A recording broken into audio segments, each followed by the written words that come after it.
Okay, I will call to order the regular city council meeting of September 6, 2023 at 7 p.m. Please join me for the pledge of allegiance. I pledge allegiance to the flag of the United States of America, to the republic for which it stands, one nation, under God, indivisible, with liberty and justice for all. Roll call. Mayor Allison. Here. Tom Baylor. Here. Kathy Sherman. Here. Casey Kinsman. Here. Wendy Rainey. Here. Ann Schaefer. Here. Kristen Carpenter. Here. Ken Jones. Here. And that's everyone. Okay, approval of regular agenda. I move to approve the regular agenda. Second. Moved and seconded. All in favor? Aye. Aye. Aye. All Aye. opposed? Any opposed? Okay, does anyone have any conflicts of interest or ex parte communications to disclose? Seeing none, hearing none, we'll move on to communications by and petitions from visitors. We don't have any guest speakers, so we will now, if there are any audience comments regarding agenda items, anyone in the audience? For those online, we have 4 city staff and 1 member of the public here in the audience. Okay, seeing none, we'll move on to chairpersons and representatives of boards and commissions. Is there anyone from the Cordova Medical Center online? Anyone from the school board online? Okay, and no student council report. So we'll move on to the consent calendar, approval of consent calendar. If everything is staying in there, I will take the roll on the consent calendar. Tom Baylor. Yes. Wendy Rainey. Yes. Ken Jones. Yes. Ann Schaefer. Yes? Casey Kinsman. Yes. Kristen Carpenter. Yes. Kathy Sherman. Yes. The consent calendar is approved. Okay, the minutes were in the consent calendar. So now we will move on to the consideration of bids, proposals, and contracts. So the item is council approval of contract for investment services with Alaska Permanent Capital Management. Beginning October 1st, 2023 through December 31st, 2025, with option to extend for 2 years. Councilmember Schaefer. Yes. I make a move that we direct the city manager to negotiate a contract with Alaska Permanent Capital Management for investment portfolio management for general fund reserves and the city permanent fund. I have a motion, second. Okay, Council Member Carpenter, would you like to speak to your motion? Sure. So I think it's pretty common to go out for bid every 3 to 5 to 7 years for city services. We've done that for accounting firms and other professional services that the city uses, and so I imagine that's part of this process. And it looks to me like there's the city staff have reviewed the proposals that were received, and our previous financial advisor opted not to send a proposal, so that's not under consideration. And I agree with, I mean, it sounded like both firms were very qualified, and I certainly prefer, if we can, to use professional advice and contractors that are located, that are from Alaska. So I am in support of this motion. Okay, thank you. Councilmember Rainey, would you like to speak to your second? She covered it all. Okay, Kathy online, or Councilmember Sherman online, excuse me. Would you like to speak on this item? Thank you, Vice Mayor Schaefer. Yes, I am in total agreement with Councilman Carpenter's comments. I'm really happy to see that we're sticking with an Alaskan financial firm, and I also appreciated all the background that the staff provided to us, because it was enough that I didn't even have to question what they were asking for. So thank you. I'm next on the list, so I'll just speak quickly that yes, I'm also in support of this, and I did really appreciate the inclusion of how staff or how the panel reviewed the criteria. That helped me. Let's see, Councilmember Kinsman? Yeah, I'm in favor of this. Just, do we have something in place that Helen, that we look at this? Like every 2 years we're looking at this, every 3 years, just as needed? I'm just curious. There's been no policy created. In fact, this firm that we've been using since 2013. So I think many of you here would agree it's long overdue, and I believe I was directed a couple of years ago to do this, and it's now emerging as a priority. So yeah. Feel there'd be a benefit to having a policy around that, looking at every 5 years? Well, I think in general with contracts, if folks are performing well, great. UBS as a firm has not been responsive to our needs, and so it was definitely motivated by a lack of performance and communication. So, yeah. No, I'm in favor. Thank you for answering. Councilmember Baylor, do you have any comments? Yes, I'm in favor of it, and I do believe we should have a policy that we do look at these investments. What that time frame would be, 2 years or 4 years or whatever, but this UBC's been on autopilot all these years. They haven't really given us good service, and we've had several city managers that just refused to move forward with it. So I think we need a policy. We need to look at our investment policies too in conjunction with this company to see if we can't do something better. So I appreciate staff getting this from this, and I totally support it. Thank you, Councilman Baylor. Councilman Jones, do you have any comments? Yeah, I don't really have anything to add. Councilman Taylor summed up the deal about it, and I appreciate city staff taking the time to do this. Yeah, I think it's long overdue. Okay. Thank you. Any further comments? All right, then we'll go to a vote. All those in favor, say aye.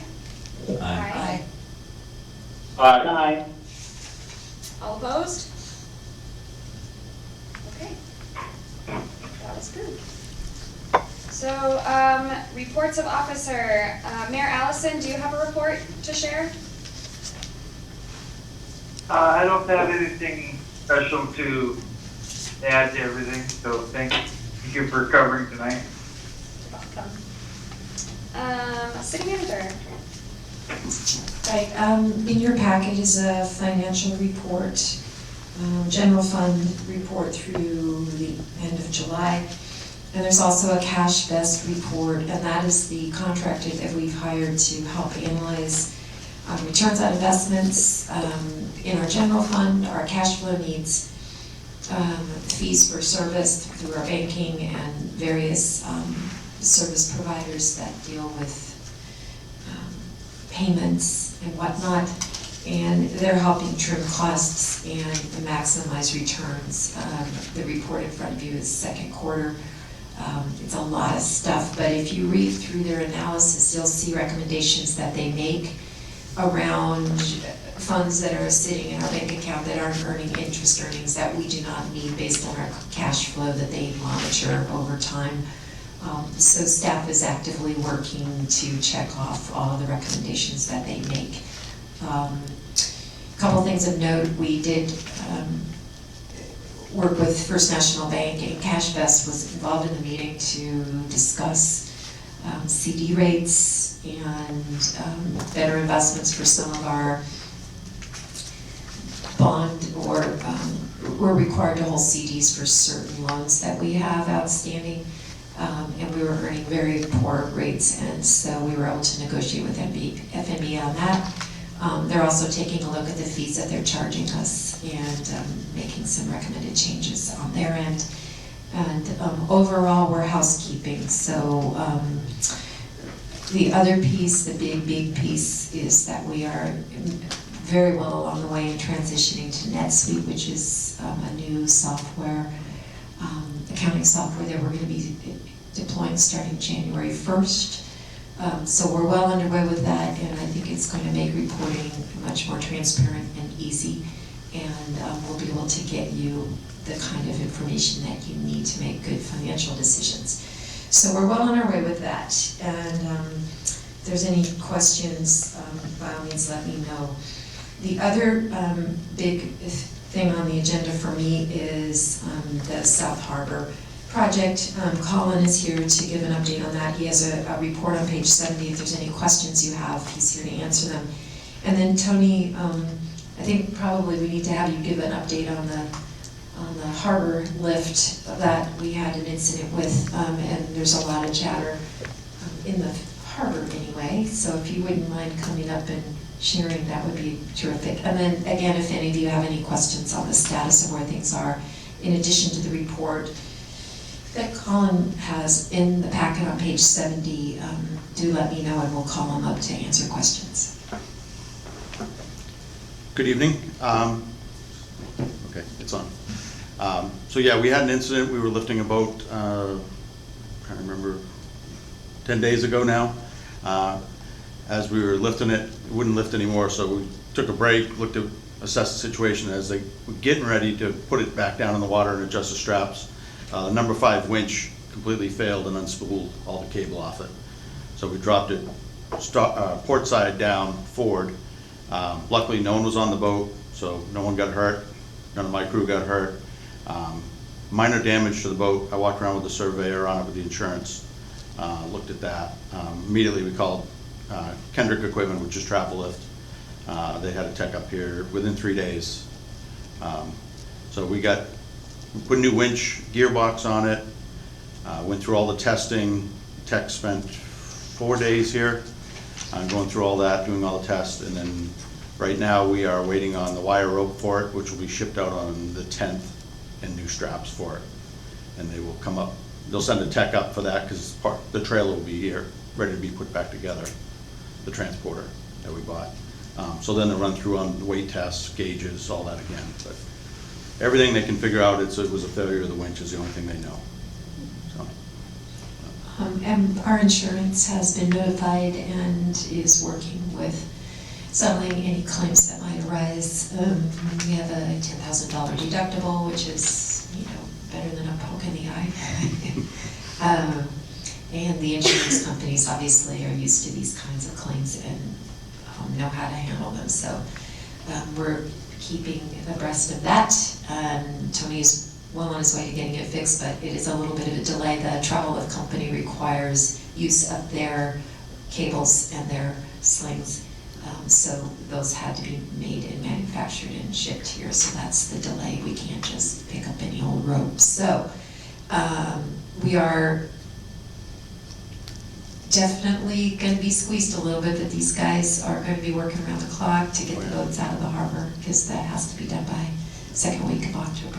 Yeah, so, well, we're going to get backed up by this, but including myself, we have 3 operators, and we'll work every tide we can and do as much as we can get done.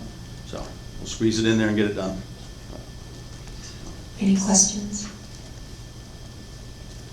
How many winches are part of this system? You said number 5? There's 6 of them total. There's 6, yeah. Okay. And imagine all 6 we were gone through while we had a tech here? Oh, yeah, Okay. definitely. You went through all of it and everything, so yeah. Okay.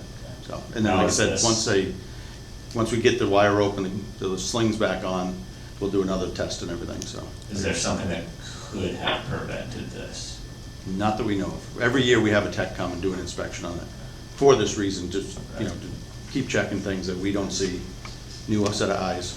So if some of that, I guess I'm looking at purely blame. Like, who's liable for this? If the tech came and inspected it, gave them their sign off, and it still failed, is there some pushback on the company who inspects?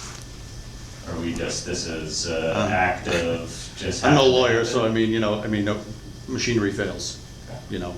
This was something they had never seen before, so.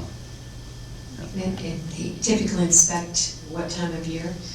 We usually do it in midsummer, so, yeah. And you've hauled this boat out before? Oh, yeah. It's not like it was too heavy for the lift? Yeah, our gauges did not say it was too heavy. The tech looked at that too also and said everything was accurate on the gauges, so, yeah.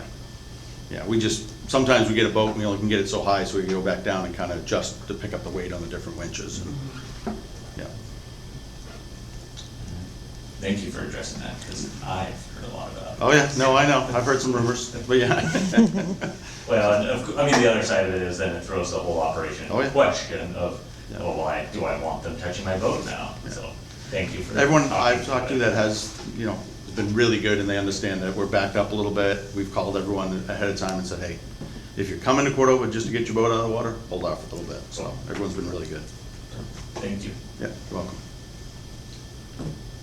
Thanks. Any questions of Colin and his report on status of harbor? Or Colin, do you have anything you want to add? Maybe you can give a little. I can certainly speak to the board if you want. Anybody has any questions? Are we on track or not? Yes. Okay. I'm getting quite a bit of rumbling about the storage issue, the free storage that the city's offering, impacting businesses that offer storage. Folks are not taking their boats to the storage facilities because the city's offering free storage for the year, which then takes business from storage companies for the year. Yeah, I would say this, there's two things that are complicating everything. First of all, it's not storage for the year, it's only for the construction period. And as of between October 1st and April 15th, that's when we are offering free storage, and after that, we aren't. And the only people that are getting free storage are those people that have year-round mortgage agreements in the harbor, and we require them to pay for that year-round mortgage. And if they're displaced because we no longer have a slip for them, there's no harbor, we are requiring them to move, so legally we're obligated to provide in kind something that will provide storage for their boat during those construction period months. So that's exclusively what we're offering. The other thing that I think people need to understand is we're offering a place to put a boat.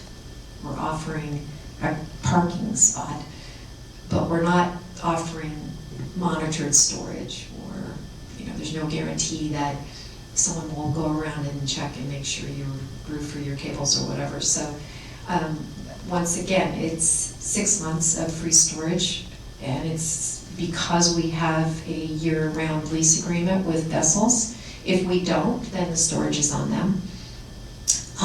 And the other piece is related to, the security that private boat companies that might have storage options, that they, have locked gates. They check the boats periodically and make sure that that is not a service we're providing. So I would say that we're not in competition in the sense of providing a service. We're just providing a piece of flat ground to replace the harbor slip that we're eliminating. I guess I just want to make sure we're going away from the verbiage of the free storage, 'cause it's not. I mean, you paid for a slip, there's not a slip, so we're putting your boat up. So you pay for this service, it's not free. Yeah, and I think the complication is, I'm aware that there are people who have guild members particularly that choose not to keep their boat in the harbor year-round. They're paying year-round for the harbor fee. Right. They're also paying for storage. And they're also pulling their boat out and paying for storage. And again, the difference is that storage that we're offering free is only through April 15th. And there's no guarantee that you won't be crammed in with 10 other boats in the, let's say, the alternative storage spaces that we're identifying that may not be typical. Let's just put it that way. So I would say for anyone that is concerned about security of their vessel, want someone to watch it over the winter, that city's free storage may not be the choice that they would want to make. Councilman Consent. And then just another point to that, my understanding is once these boats are in this storage space, they're kind of locked into that storage They're space. gonna be crammed in because we have limited space. I mean, and maybe Tony can speak to this. What's the lead time if someone wanted to get their vessel out of this storage space, out, in between when we're done with the storage at April 15th? That's just something all people consider as well. Well, I guess that depends on, if we're talking like bow pickers, probably not as long of a wait, couple days of moving snow. If we're talking a seiner, it could be weeks. If they're stuck way in the back, then we have to move 30 other boats just to get to them, just to get the travel lift down through So there. that's also part of differences in services between a paid storage. You're not gonna have versus regular, this lot. yeah, you're not gonna have regular access to get a boom truck next to it and all that. And I think the other thing that we all need to remember is that the harbor does have services that are provided to boat owners. We have storage, year-round storage. We have the shipyard. We have power. We have all of those things. And that, again, the harbor is an enterprise fund, so there's an expectation that they will make a certain amount of revenue to support the operations of the harbor. So unlike many other departments that are really all taxpayer funded, there's a revenue source that the harbor is obligated, similar to any of our other enterprise funds that they're charging a fee. So, but again, we were very, very careful and did get a legal opinion on this temporary thing, mostly because some individuals said, you can't make me move, I have a mortgage agreement. And so we've modified the mortgage agreement and provided in-kind, like-kind service for them to cover that 6-month period. Thank you. Councilmember Carpenter? Yeah, I have a different question about the table on page 71. I just wanted to understand, so the original contract was 39 million, call it 600. This is a common question. Yeah. Oh, no. There's a sheen. And now we're at 39.8, and I just, and there's a request into Representative Peltola's office for a directed spending amount, maybe otherwise known as an earmark, for 4 million. Would that cover the Cordova supplemental line? Is that what that's intended? It would, it Yeah. could. Okay. Certainly, it would more I mean- than cover if it was 4 million, although Yeah. I doubt it would be 4 million. But that's what we're trying to do is work down that, Yes, that it's the Cordova idea that supplemental line. any Okay. additional monies either provides contingency funding,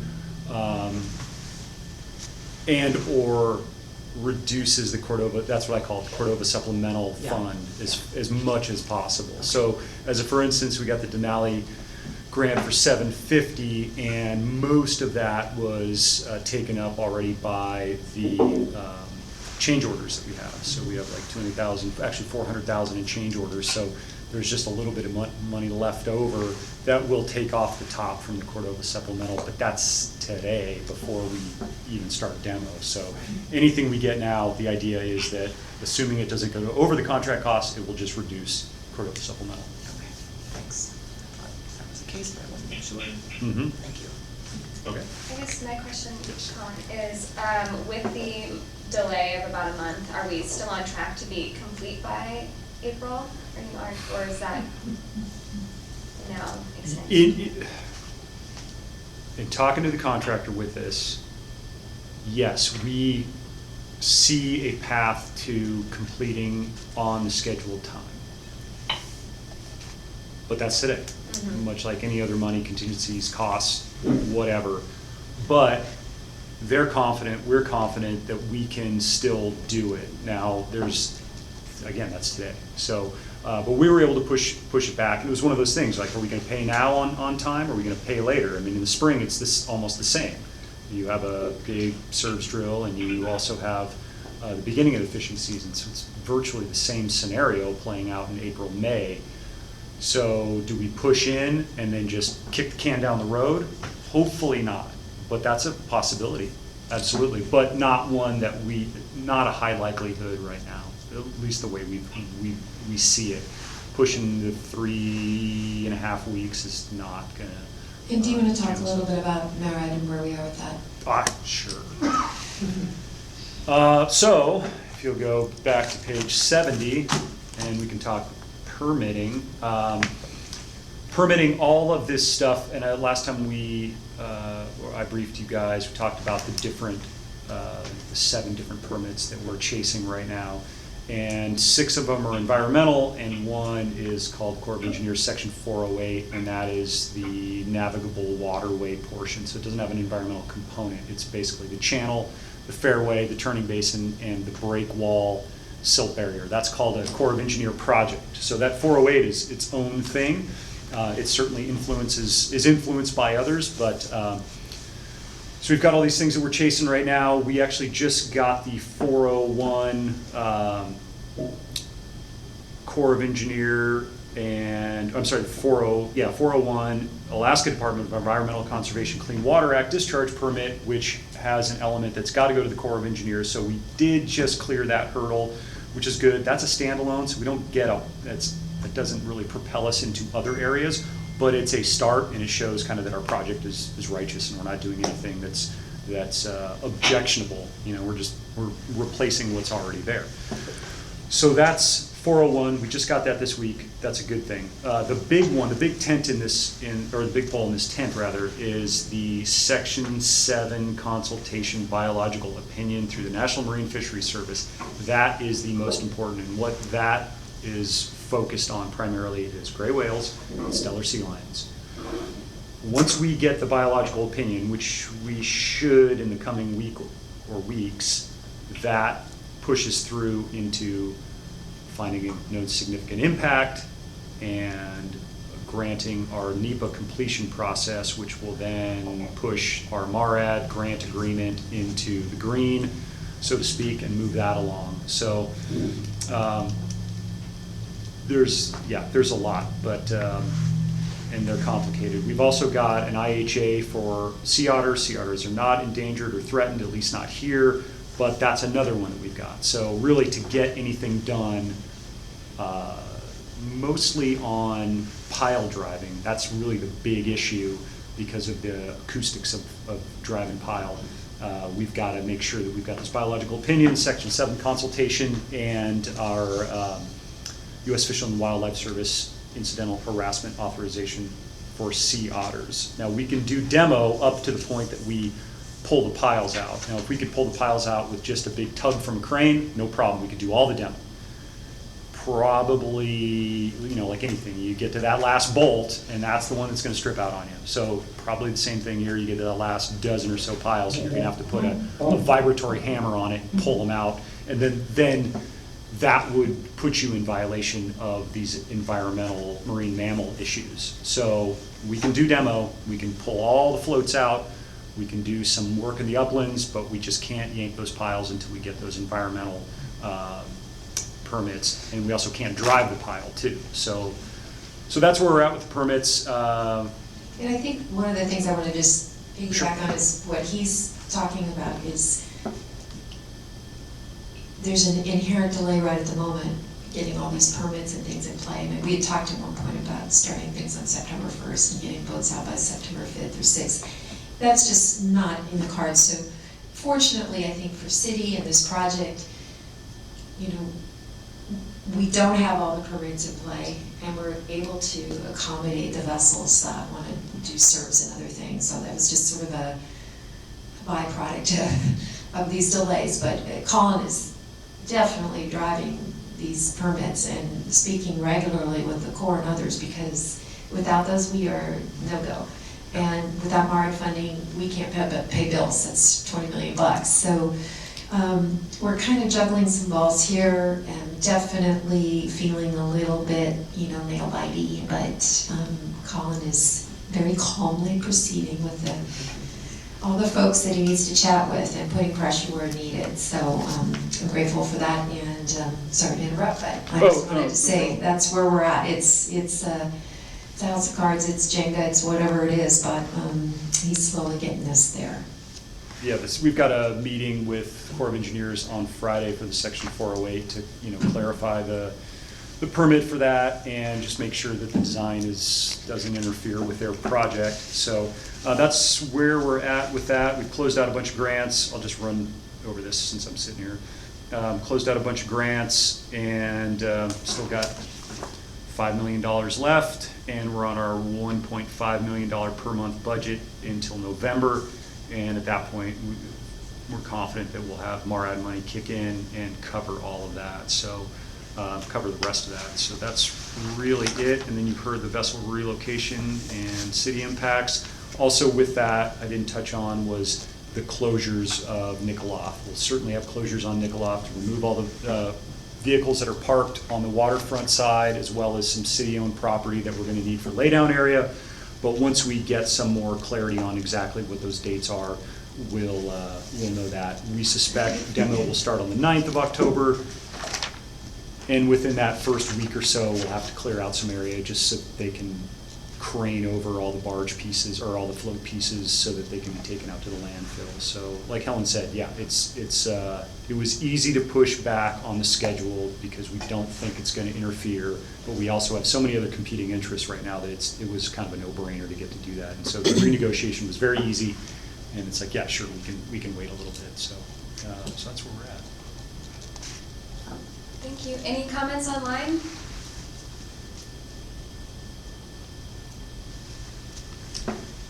Okay, Councilman Kinsman? Yes, I have one, but the subject. Okay, along this subject then, let's just be honest. What's our contingency plan for us being 1st of May, 2nd week of May, and we're still not done with this project? It How are we depends gonna on support how it? undone we're talking. Right? Perfect, Yeah. perfect. But that's what I'm saying, have we talked So through a if the plan? Have we floats are in published a place, plan? which they certainly should, not a published plan, no, absolutely Okay. not. We're not there yet. I wish we Good. were. If the floats are in place and pass their inspections so they can handle the loads and, that we anticipate with the boats in there, we can tie boats up. That's no problem. That's anticipated. That's gonna happen no matter what. While they still run cable and still do all their tests and the plumbing and all that stuff. If we're at a point in April where we don't even have an entire float section, well, we'll know that. It's not something that's gonna come up and surprise us. We are just going to have to do the best we can. I mean, again, we don't have enough space to do much, so we may have to kind of how the way we pull vessels out is that we prioritize who goes back in. Are you going to let the wreck boater, are you gonna let me have my slip back right away? Probably not. It doesn't make a lot of sense if there's somebody who needs to make some money or, has a business to run. So the way we'll do it is essentially the reverse order of the way we pulled everything out and say, okay, what's your priority here? Where do you stack up in the list of need access to your boat and a slip? And so we'd have to look at it the exact same way. I mean, there's really no other way to do it because we can't, and we can ask and beg, please don't put your boat in, we don't have space for you, or please, we're gonna have to let somebody else go there, as in the case of the A and the B float. So that's most likely the way it'll play out if we're not ready. But if all the floats are in place, all the inspections are done from an engineering standpoint, the structural engineering standpoint rather, there's no reason why they can't tie up. The Nikolaff Way, we may not have all the parking available. That may still be taking some time, we don't know yet. But those are the things we just can't park here, So those are the challenges with doing a project that has such a small window to work. I'm sure everyone can appreciate this, but we're working in the winter. That's like the worst possible time you can be doing an outdoor project in Alaska. The good thing is, it's a harbor, it's floats, they're designed to sit in this environment. But you have 6 hours of daylight, 50-knot winds for 5 hours and 45 minutes, you can't swing a crane in that. So you lose days just because of that.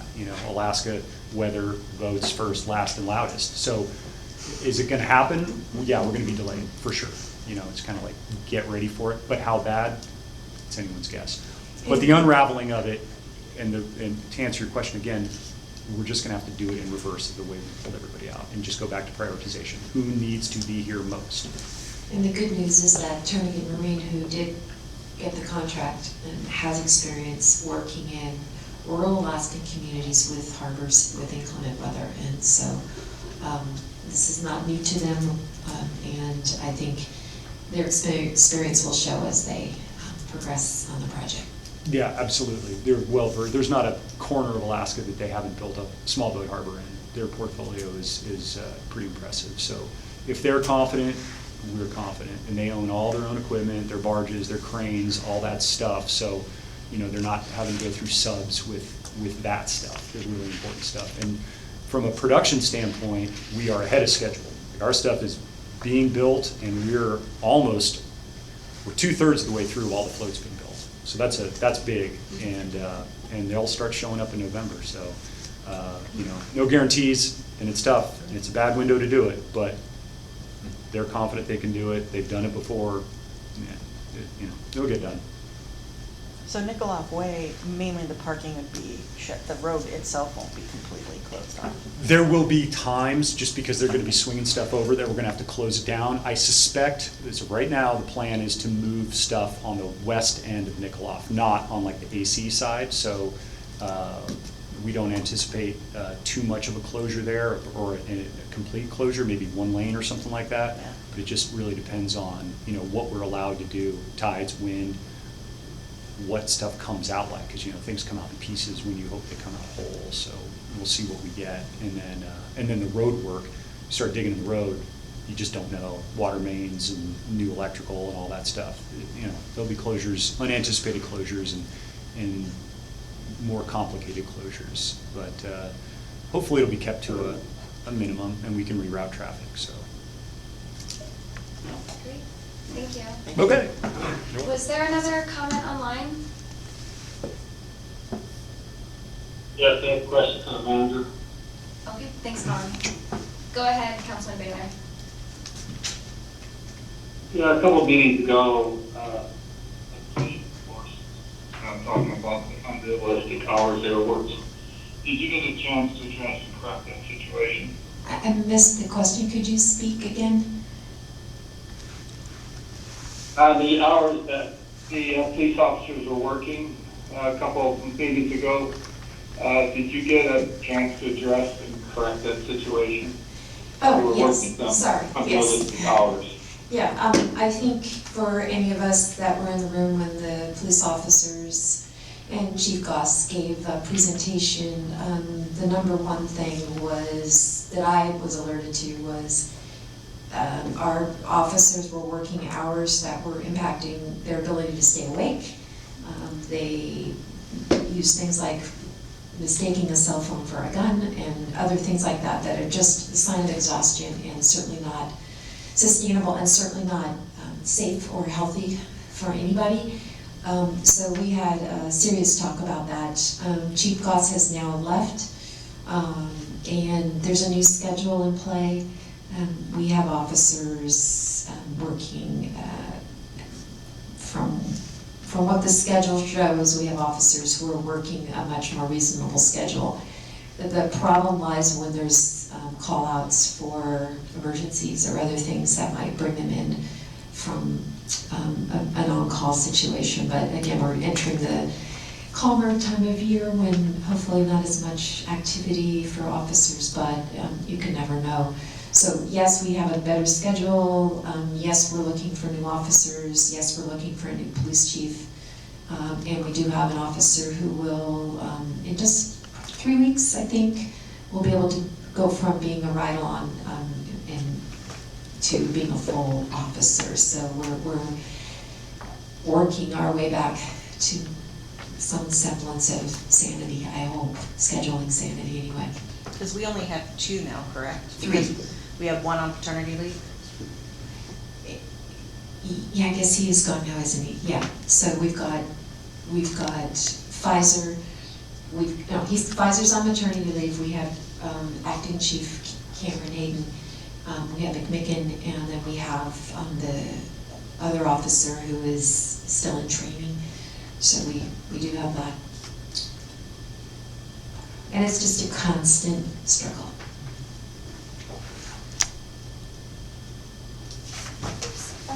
Councilman Kinsman.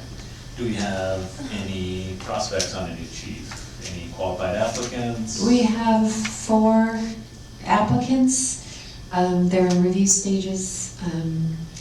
Several of them are, I should say, we have probably had 6 applicants. Several of them would be what we would call tire kickers. They're just flooding their applications out into the universe to see what sticks. We have Greg Russell, who was contracted to help us with our policing. He's doing review, and we'll start interviews in a week or 2. Okay, any other questions or comments for the city manager? I have just one follow-up question from last agenda, or from last meeting, excuse me, when I brought up the Arctic Care 365 Yeah. server replacement. Have we purchased that, and where did that funding come from? We negotiated a new contract. I just signed it. It's substantially less than we anticipated. And the funding is just part of the operating budget, part of the contract that we have with Arctic IT. So it fits within, under that umbrella. Okay. Do we have a new amount of money that it was? Because I believe it was originally posted at 115 or 25. Yeah, no, the number is way, way, way, way lower than that. So they found a different way of approaching the solution. It'll seem about $45,000. And again, it fits under the umbrella of the IT department. So we're able to beg, borrow, move funding around to Yes, make it that's a whole different ballgame than over 100,000. Yeah, it's way different. Thank you for following up on that. Yeah. I appreciate that. Yeah. Any other questions or comments for the manager? Was there a comment online? It was very muffled, if so.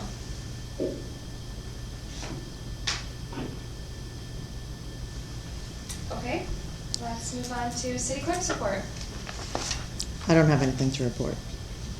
Okay, any questions for the city clerk? Questions, comments? Okay, thank you. We've got a couple staff quarterly reports. We have from the fire department. What else do we have? Oh, just the fire department, excuse me. Any comments on the report in the packet?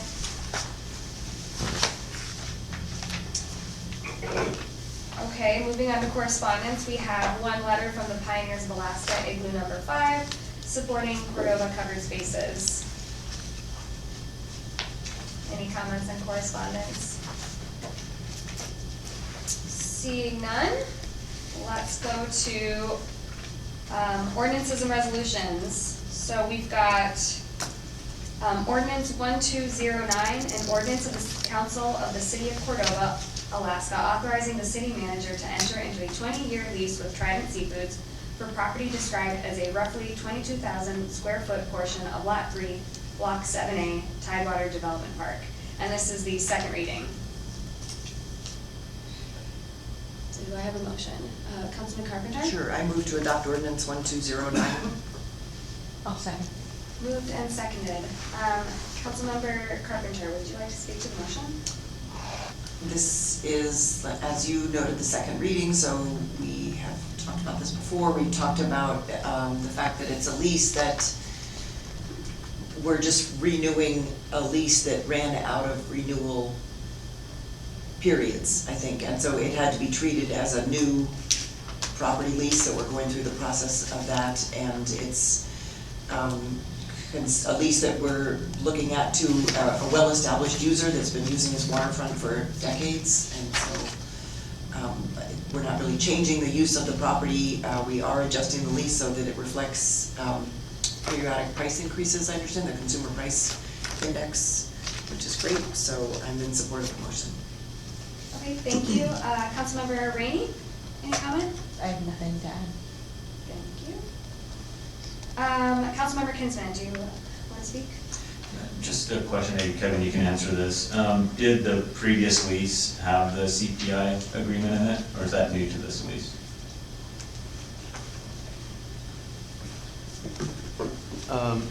It had a different, it had an adjustment amount, but it was through a different method. It was more convoluted. It could only be done every few years, and then there was a percentage based on reappraisal value and things like that. So this is just putting it in line with how we do the other ones. Perfect, no, thank you. I'm in support of that.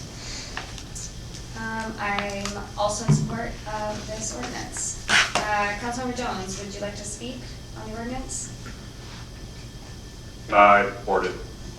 Councilmember Baylor? I'm good. Councilmember Sherman, do you have any comments? No, I spoken already to this one, and I am in support. Great, thank you. So we will do a roll call vote for this one. Yes, on adoption of ordinance 1209. Kathy Sherman? Yes. Ann Schaefer? Yes? Casey Kinsman? Yes. Kristen Carpenter? Yes. Tom Baylor? Yes. Wendy Rainey? Yes. Ken Jones? Yeah. Motion carries 7-0. Great, thank you.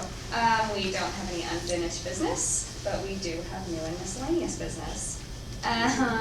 So, this is for council concurrence of mayor's appointments to fill vacancies on the Parks and Rec Commission and the Trails Commission. Should the mayor speak to his? Sure. Mayor Allison, do you want to speak to your appointment choices? Unless we lost them. Mayor Allison, are you on the line? Okay, well, if we don't have Mayor Allison has decided to recommend, let's see, Sam, I don't know how to say the last name, Sammy I don't know. M. Yeah. To the Parks and Recreation Commission and has recommended Stormy Hott to the Trails Committee.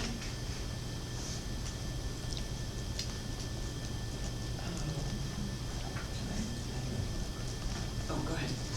I guess I'm just now putting it together that Kara Shosted is not Kara Shosted, it's Kara Rodriguez, so that was pretty confusing for me for a little bit there.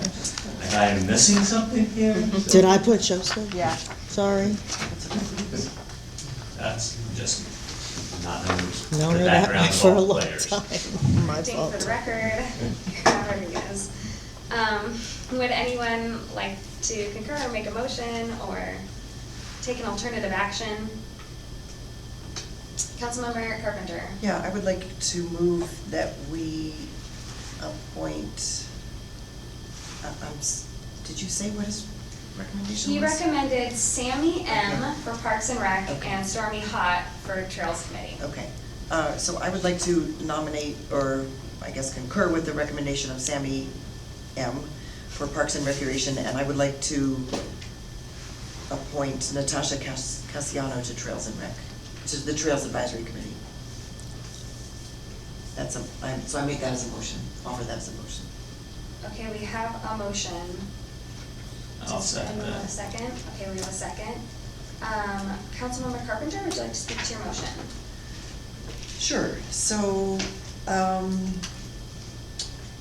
it's always terrific when we get interested applicants, because sometimes it is like pulling teeth, and it's really tough to find people, so I'm really pleased that people have stepped forward, and I appreciate that, Kara Rodriguez has expressed interest, and there will no doubt be a term available for her, and hopefully we come back to that when that happens. And I guess I felt compelled to nominate Natasha Casciano, because she has done so much work with the Covered Spaces project, and that stands to be an important recreation facility in our community, a recreation asset, I should say, in our community. So I just think she would be really good in that capacity, and she's put a ton of time into trying to move the Covered Spaces project forward, and she's really familiar with the Parks and Rec assets we have in the community, so that's why I nominated her. Okay, thank you. Councilmember Kinsman, would you like to speak to your second? I agree with what was said. I look forward to seeing Kara and Stormy hopefully not be discouraged by this and move forward with, as other positions open up, because they will. Designated for that. So it's always great when there's more than one person. It's great when there's anyone. Yeah. It's always great when there's more than one. Yes. So. Okay, I got a comment. I'm so, Mayor okay. Allison here, I'd just like to speak my opinion at some point. Yeah, how about Mayor Allison, would you like to speak to your recommendations, or is that out of line? I'm looking at the clerk. I mean, it's up to you guys. Yeah. Sure, yeah. Mayor Allison, if you'd like to, speak to your recommendations? Again, I appreciate, everybody putting in, just as we all do. The more people we can have involved, the better it is. And with that one between Natasha and Stormy, my feeling was that Natasha is already serving 3 commissions on the city, and she is not going to leave the covered spaces project and reduce her involvement any one way or the other with that. And one more voice, I didn't feel didn't hurt us. I didn't think that it was going to diminish what Natasha does for the community by letting somebody else serve on the commission. So that was my thinking, and obviously it's up to council to decide, but that was my thinking. Okay, thanks, Mayor Allison. Councilman Baylor, did you have a comment?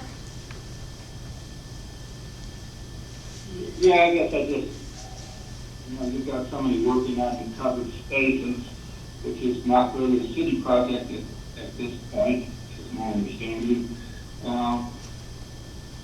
Is there a conflict there? Are you going to be bringing in outside issues into the city Parks and Rec? Parks and Rec, the kind of their role is more to help facilitate and improve our city infrastructure, our city parks. So you kind of got 2 different things going on there, and it can run simultaneously, but I think it's a separate issue, keep it out of the city for now. So I would support the mayor's recommendation. Okay, thank you. Councilmember Jones, do you have any comments? Yeah, I or Councilman Baylor, and I support the mayor's recommendation. Okay. Councilmember Rainey, do you have any comments? So I'm leaving those 2 positions that are now open. So I've attended, the Trails Committee is actually a subset of Parks and Recreation.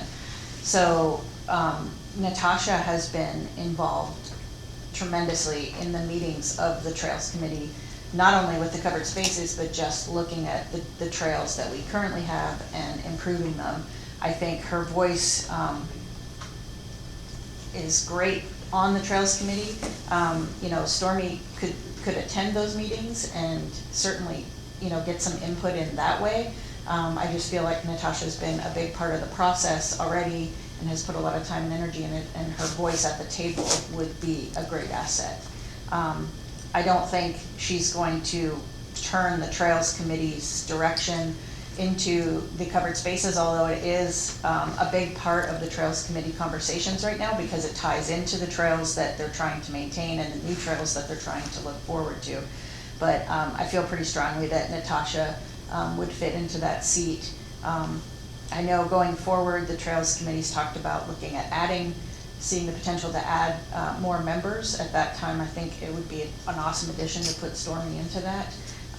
They're also talking about starting to instigate terms so that it's not the same people on for 25 years, and I think that gives some other opportunities in there. But Natasha's been a really strong participant while I've been on the Trails Committee, and I think she would fill that seat very well.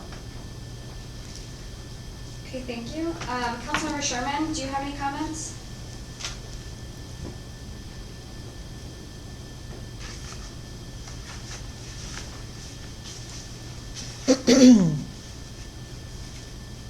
Councilmember Sherman, are you still online? Maybe we lost her. Yeah. I am, sorry. no. So I think the covered trails project is a great, project. I would be more in favor of recommending Stormy Hot, for that position, although I am a great admirer of the, and supporter of the covered trails, covered spaces project. I know Stormy personally, and I know his family uses the trails almost every day.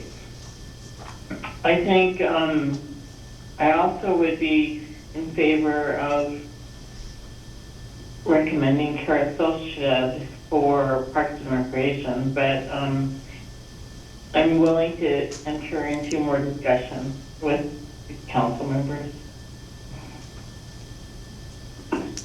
Thank you. Yeah, I do have a question, but if you want to speak first, you can. Councilmember Carpenter. I just wanted to ask, I'm looking at the list of Trail Advisory Committee members. There are 6 people. Some committees have 6, some have 8, like the Fisheries Development Committee, and I wonder what does it take to add one more person, because even if you have 7 people on it, that doesn't mean that all 7 show up at every meeting. Sometimes there's 5 or 4. So. Well, there's a resolution that created the committee. There's a second resolution that reauthorized that committee not too long ago. And so they had been considering a few different changes to their charter, so to speak, and that would be a recommendation from them, I would say. Although they speak to Parks and Rec, do they have to put it to Parks and Rec and then Parks and Rec to the city? It could go maybe either way. It might be able to come straight to the city. But it couldn't get done tonight, if Right. that's what you're asking. Okay.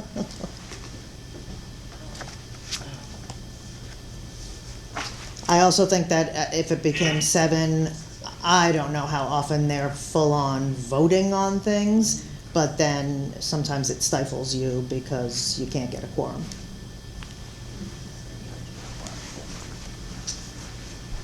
Okay, so my comments, I guess, are, I think everybody who submitted their name for Parks and Rec Commission and Trails Committee would do a great job, and they'd be great additions to their commissions and committee. I'm in concurrence with the mayor for Parks and Rec Commission with Sammy M. And I think I appreciated hearing Mayor Allison's thought process behind why he recommended Stormy to the Trails Committee, and so I'm in concurrence with that as well. So, with that said, how do we do a vote? We should vote on the On the motion motion? that's before us, yeah. Do we separate them, or do we just vote? It's for both one of them? motion, so Okay. you can, Okay, so. or somebody can move to separate We have an them. amended motion on the table. Well, no, there's really only one motion on the table. Yep, the current motion is for Sammy M. and Natasha on Parks and Rec and Trails Committee respectively. So that's the current motion. What did, I'm sorry, online you're breaking up. If you could speak up a little better, a little more. Is that the motion Kristen made? Yes. Thank you. So I guess we will bring that motion to a vote. although it might be confusing, because then we're not gonna really maybe accomplish anything. Yeah. So somebody else can amend it to Separate. divide it into 2 motions. Or Kristen can, anybody can. Doesn't have to. So that's another motion. Yeah, motion to amend what's on the floor to take them separately. I move to amend the current motion on the floor and separate the vote between the Parks and Rec Commission and the Trails Committee into 2 separate votes. I have a motion. Do I have a second? Second. Second. Okay, thank you. Does anyone want to speak? Councilmember Brandy, do you want to speak to your motion? Does anyone? I agree with the recommendation of the mayor with Sammy.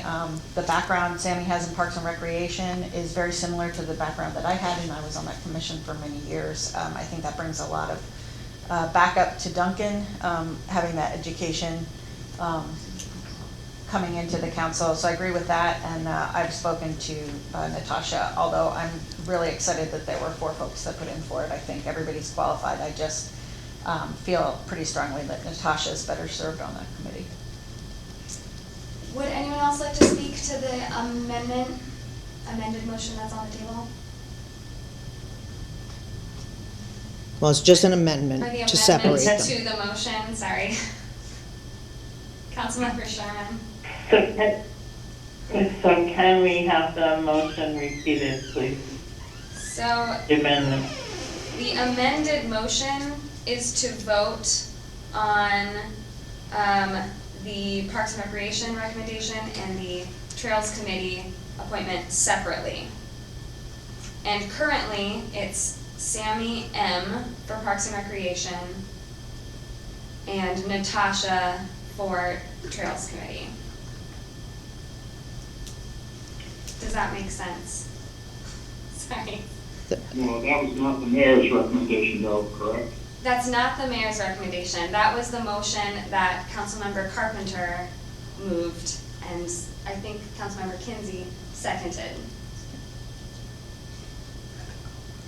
And so instead of voting on these at one time, we're gonna vote on each of them separately. If the amendment If passes. the amendment, so we have to vote Yes, we haven't on voted the on the amended. amendment. Okay. Exactly. If we vote on the amendment, we'll vote on these 2 appointments separately. Okay. So let's vote on the amendment. Does everybody understand what they're voting for right now? Just to separate them? Yes, separate them? Yes. Okay. Okay, so See if a voice will work. let's do a voice vote. So all in favor of voting on the appointments separately, say aye. Aye. Aye. Aye. Opposed? Okay, the amendment has passed, so now we're back to the amended motion. So let's start with the Parks and Recreation Commission appointment. Currently, the motion on the table is for Sammy M.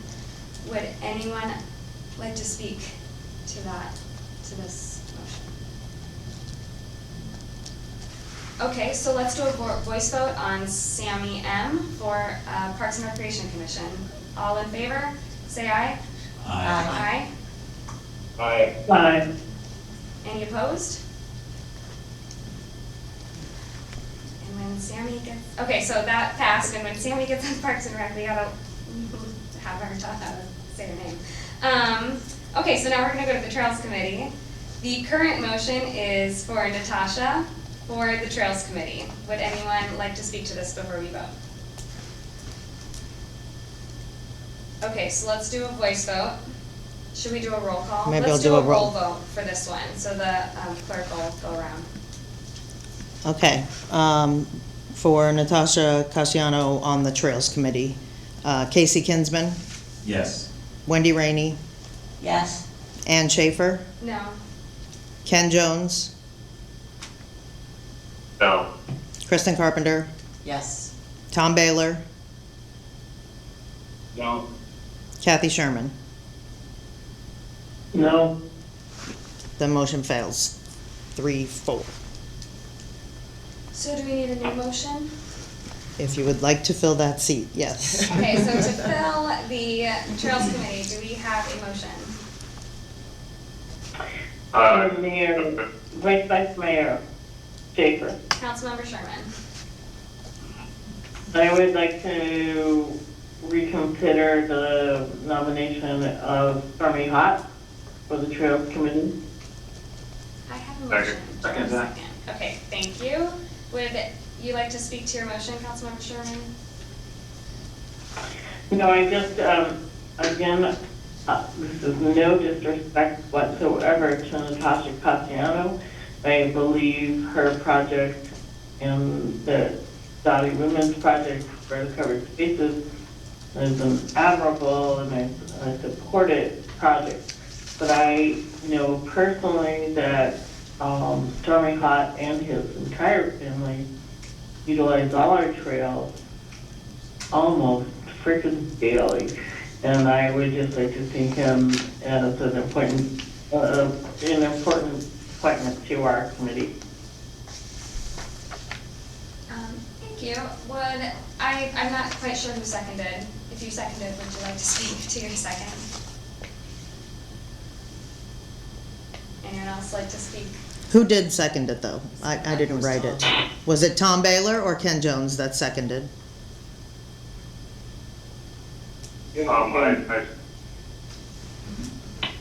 Ken, good second. It was Ken? Sure. Jeez. Councilmember Jones, did you say We're speak to your calling it. second?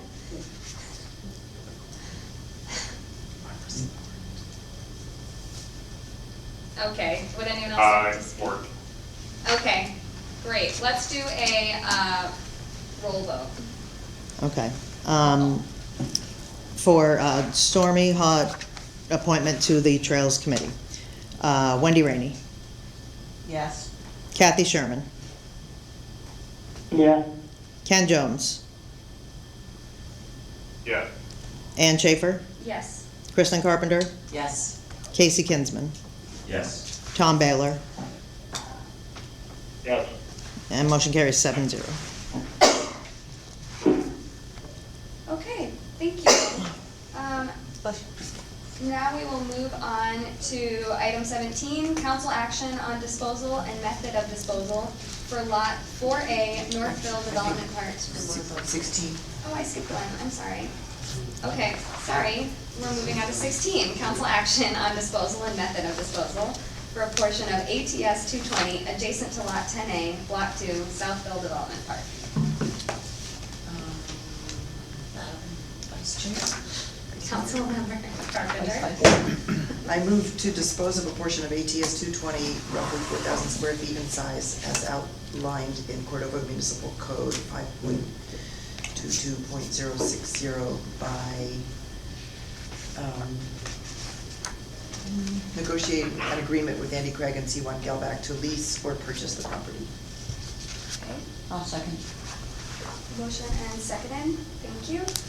Councilmember Carpenter, would you like to speak to your motion? Sure, so Andy Craig and C1 Gelback have expressed interest in this particular piece of property. I could have said invite sealed bids, but it's a pretty odd shape. It's directly adjacent to their property. It's tucked in behind a bunch of things, and it just seems unlikely that it's going to be of interest to very many other folks. And so I guess that's why I said I would be okay with authorizing the city manager to move ahead negotiating directly with them. Okay, thank you. Councilmember Rainey? I agree with what Councilmember Carpenter said. I know that they are interested in the purchase.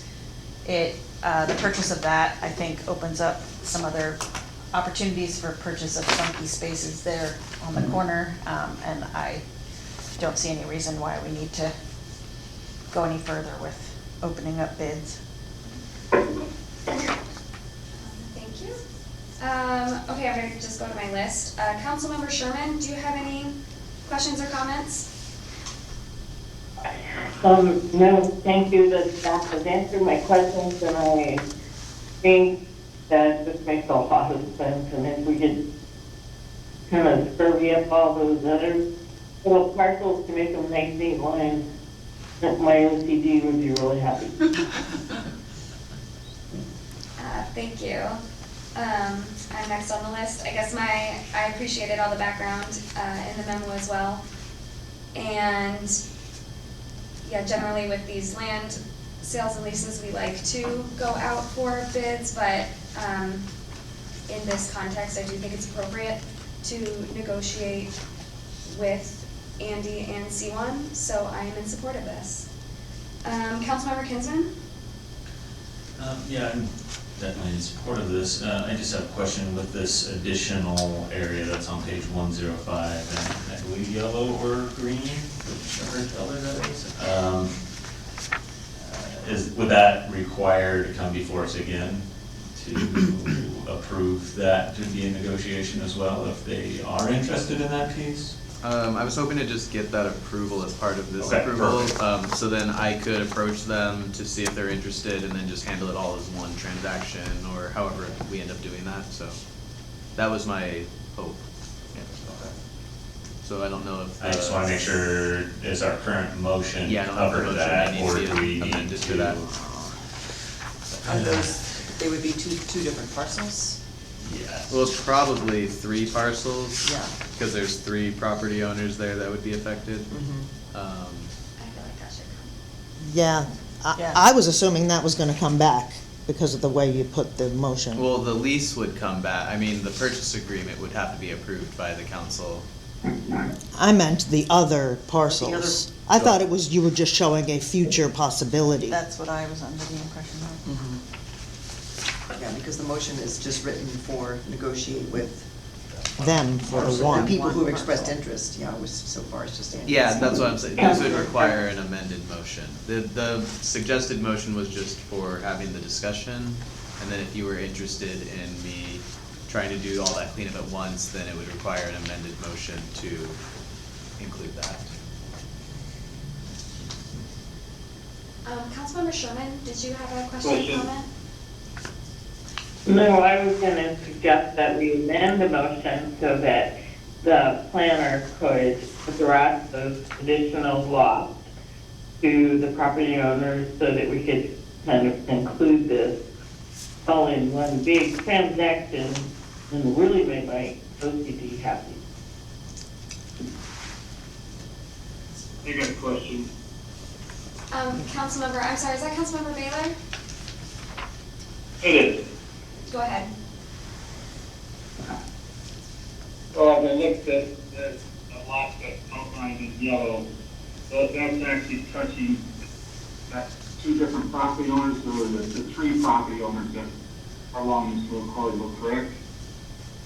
It would be 2 additional property owners, so 3 total, including Andy and C1.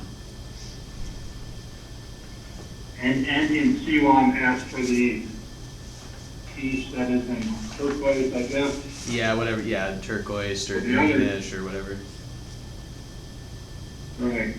So the issue I would have is I'm not sure if the other 2 property owners are aware of what's going on with that little sliver or what their interest would be. So I would be in support of getting rid of the turquoise one, but after your discussions with the other property owners, maybe we clean that up. But the way I look at this package tonight, it's just this one parcel, so I'm not sure you're gonna get full public input. The lawyers. Thanks.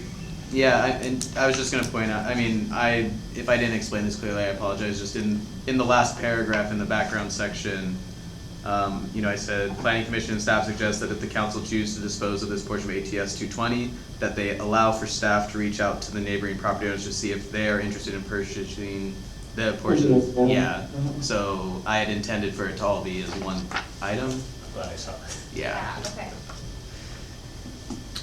I mean, there wouldn't be any additional public outreach for those owners anyway. We're not changing the status of any land, so there's no noticing signs, there's no mailing that goes out. So even if we did it as a separate action, it would be the same amount of public notice that this is received. May I Councilmember Carpenter. offer an amendment to my motion to make it read, I move to dispose of a portion of ATS 220, roughly 4,000 square feet in size as outlined in Cordova Municipal Code 5.22.060B by negotiating an agreement with Andy Craig and C1 Gelbach and other immediately adjacent property owners to lease or purchase the property. I think to do both, maybe the amendment needs to be, I move to dispose of by option 1 and allow staff to reach out to other neighboring property owners to see if they're interested in purchasing the portion of ATS 220. Do you need their okay to do that? Well, yeah, I mean, I can't just go out and ask people if they wanna buy city land without the city saying that they wanna sell it. Oh, because they're not on the available No, it list? is. Oh, But I mean, instead of those people putting in a letter of interest, I have put in a letter of interest for them to you guys as part of this letter of interest. If this, I mean, if there's a big issue with this, we can do this differently. I apologize. I just was trying to. I appreciate what you're trying to do, I Save us truly time, do. yeah. Yeah. Is that Councilmember Sherman? you got, You're pretty muffled if so. Sorry, I'm just, Oh, okay.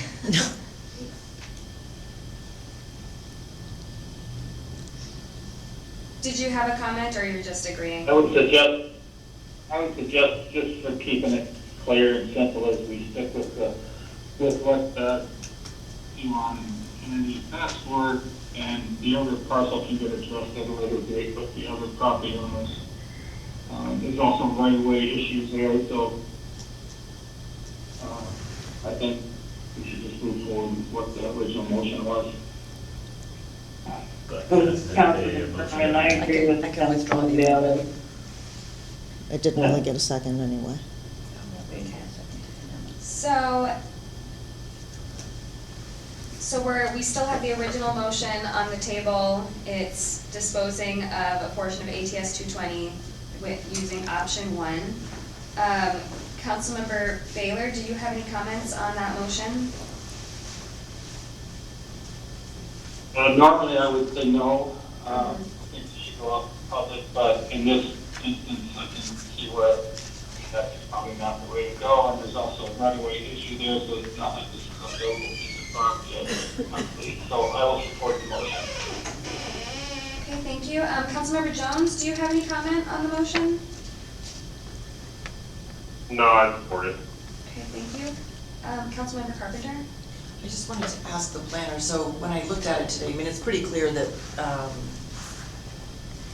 there's another adjacent property owner that has filled quite a bit within pretty close to where this lot would start, but it looked like there was a water course, there was some drainage coming out of that fill. So is it up to the city to require that if they do fill, they make sure they've got adequate drainage, that they put in a culvert or something? It looked like there was drainage coming out of the lot that's right next to Brian Rutzer's. Or maybe there was a utility conduit, there was something coming out of that fill, and so. Yeah, I mean, as part of the land sale, we can require that and have some sort of utility easement included, because I mean, we'll have to get this surveyed and it'll have to get platted to make it an actual piece of property to sell, and so as part of that, I mean, we could include a note on the plat that, there needs to maintain drainage from, uplands or wherever, and then put some sort of easement. Okay, thanks. Any other comments? I just want to say thank you, Kevin, for trying to expedite this process. Don't be discouraged by that, just be more clear in that maybe next time. Okay, I think we're ready for a vote. So, all those in favor of the motion, so disposing a portion of ATS 220 by negotiating an agreement with Andy Craig and Simon Gelbach to lease or purchase the property. So all those in favor say aye. Aye. Aye. Aye. Opposed?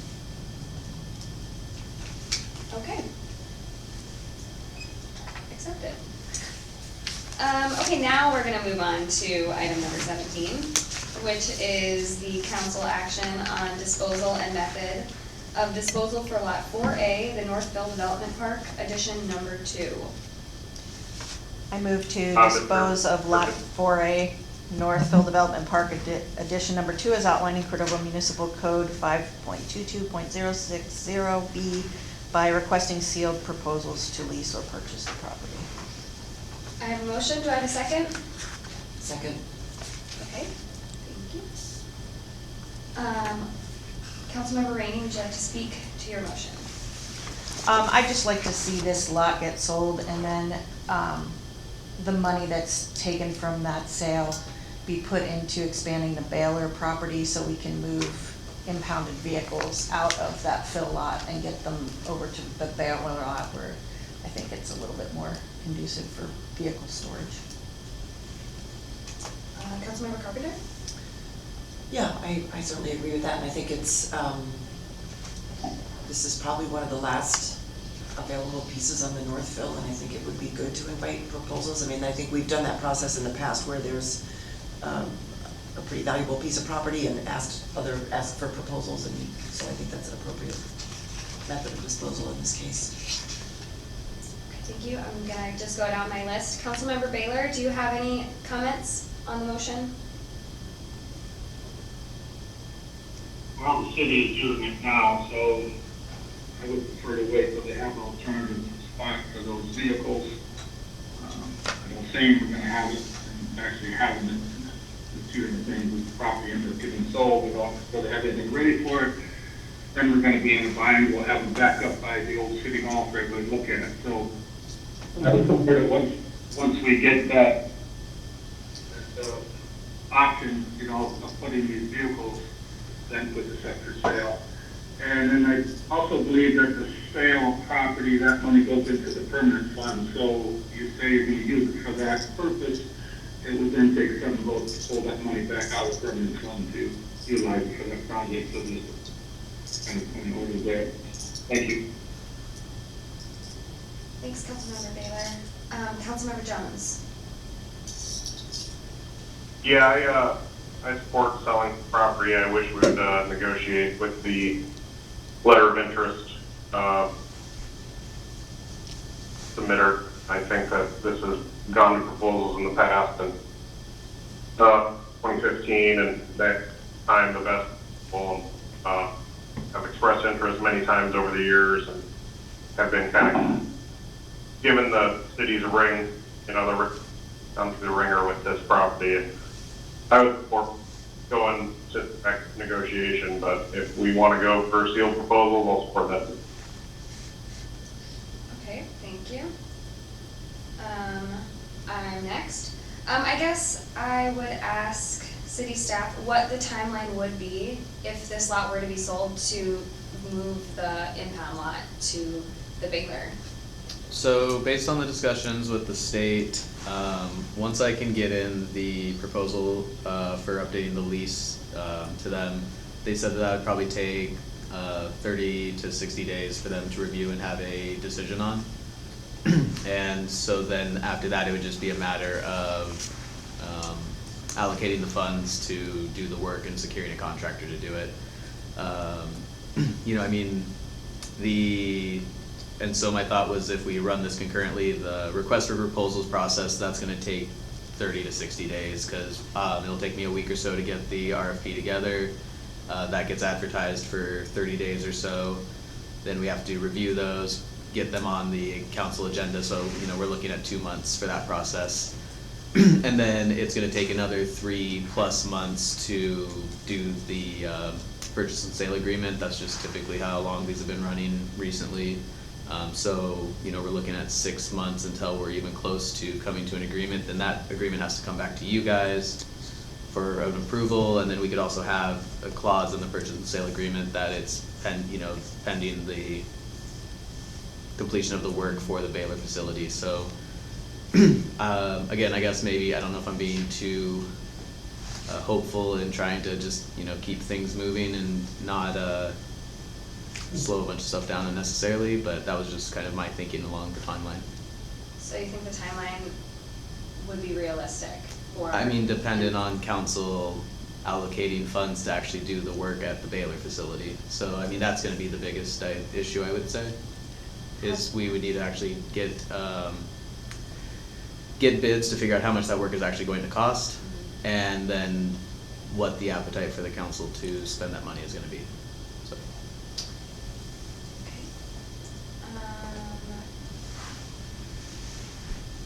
Well, you're really not going to give council an option there, because once the property's sold, you have nowhere else to go, so doesn't matter what the cost is at the Baylor, you're going to have to fund it.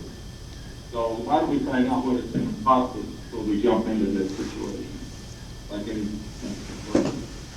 Yeah, I mean, another option is that the council just chooses not to approve the purchase and sale agreement when we get to that point. But that is, I guess, could potentially be unfair to the person that's going through the whole process expecting to purchase the property, so, I can see it both ways. Thank you. Councilmember Kinsman? Yeah, so, I mean, by us, in the last, and forgive me, I don't know the exact terms, but in the last iteration of reviewing what's available, what's not available, we approved to make this available. So therefore, we approved that this land was for sale. So I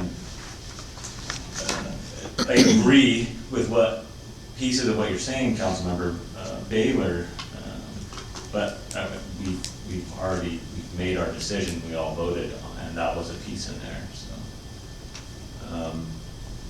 Yes, of course, I wanted to know how much it's gonna cost for the Baylor to go forward. I think what you outlined, a 4 to 6 plus month process allows us to do that as well.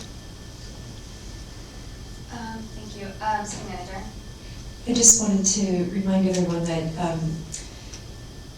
it feels like it was 10 years ago, but I know it was probably less than 10 months ago, we were having a conversation around fencing at a cost of over $100,000, the impound lot, because the security of those vehicles by the police department is a priority. So, and I believe that council approved allocation of those resources to do fencing. So there was an appetite at one point in time to spend upwards of $100,000 on fencing to secure that site. The Baylor site has fencing. It needs improvements, but, and I agree that we need to know how much and what the cost would be. But the alternative at this point, in order to have a state, to have secure storage at the impound lot, we need to fence, or we need to move. And I just wanted to remind everyone, because it's been a while since we talked about fencing of the impound lot, but that was definitely on the table, and it was, I think at the time, about $110,000. So that's 200 now. Yeah. If I can continue my train of thought. Oh, I'm sorry. Okay, yes. So with where the Baylor property is, and we're looking to expand, is that already existing city property there? Is that who owns the property that we're looking to expand into? So, yeah, I wish I would have brought stuff from the land disposal talk. So we lease a very large piece of property from the state, which the Baylor facility sits on. Okay. Part of the perimeter of that site has a vegetated buffer, but we have not expanded to the edge of that buffer. So there's still room where we could, regrade some of the hillside to create more space where we're allowed to use that space for the existing Baylor facility uses. So if we did want to expand it as it is now, we could. It's just we have to amend the lease to do the impound lot because it's an additional use there. But like I said, it would still be within the bounds of the current leased property. Okay. Yeah. So we're not looking to lease more property? No, Okay. no, yeah. We're just adjusting what we're doing. So Yeah. in theory, our cost for that space should be similar to what it is now. Yeah, it wouldn't change Okay. the lease with, the only change in the lease would be the allowing the use of. Amended use? Yeah, yeah. Okay, thank you. Councilmember Sherman, questions or comments? Sure, thank you, Vice Mayor. So I think for this piece of property in particular, we should be doing an RFP that making the lots available, and it's great we got one letter of interest, but I think in this case that should be made very public.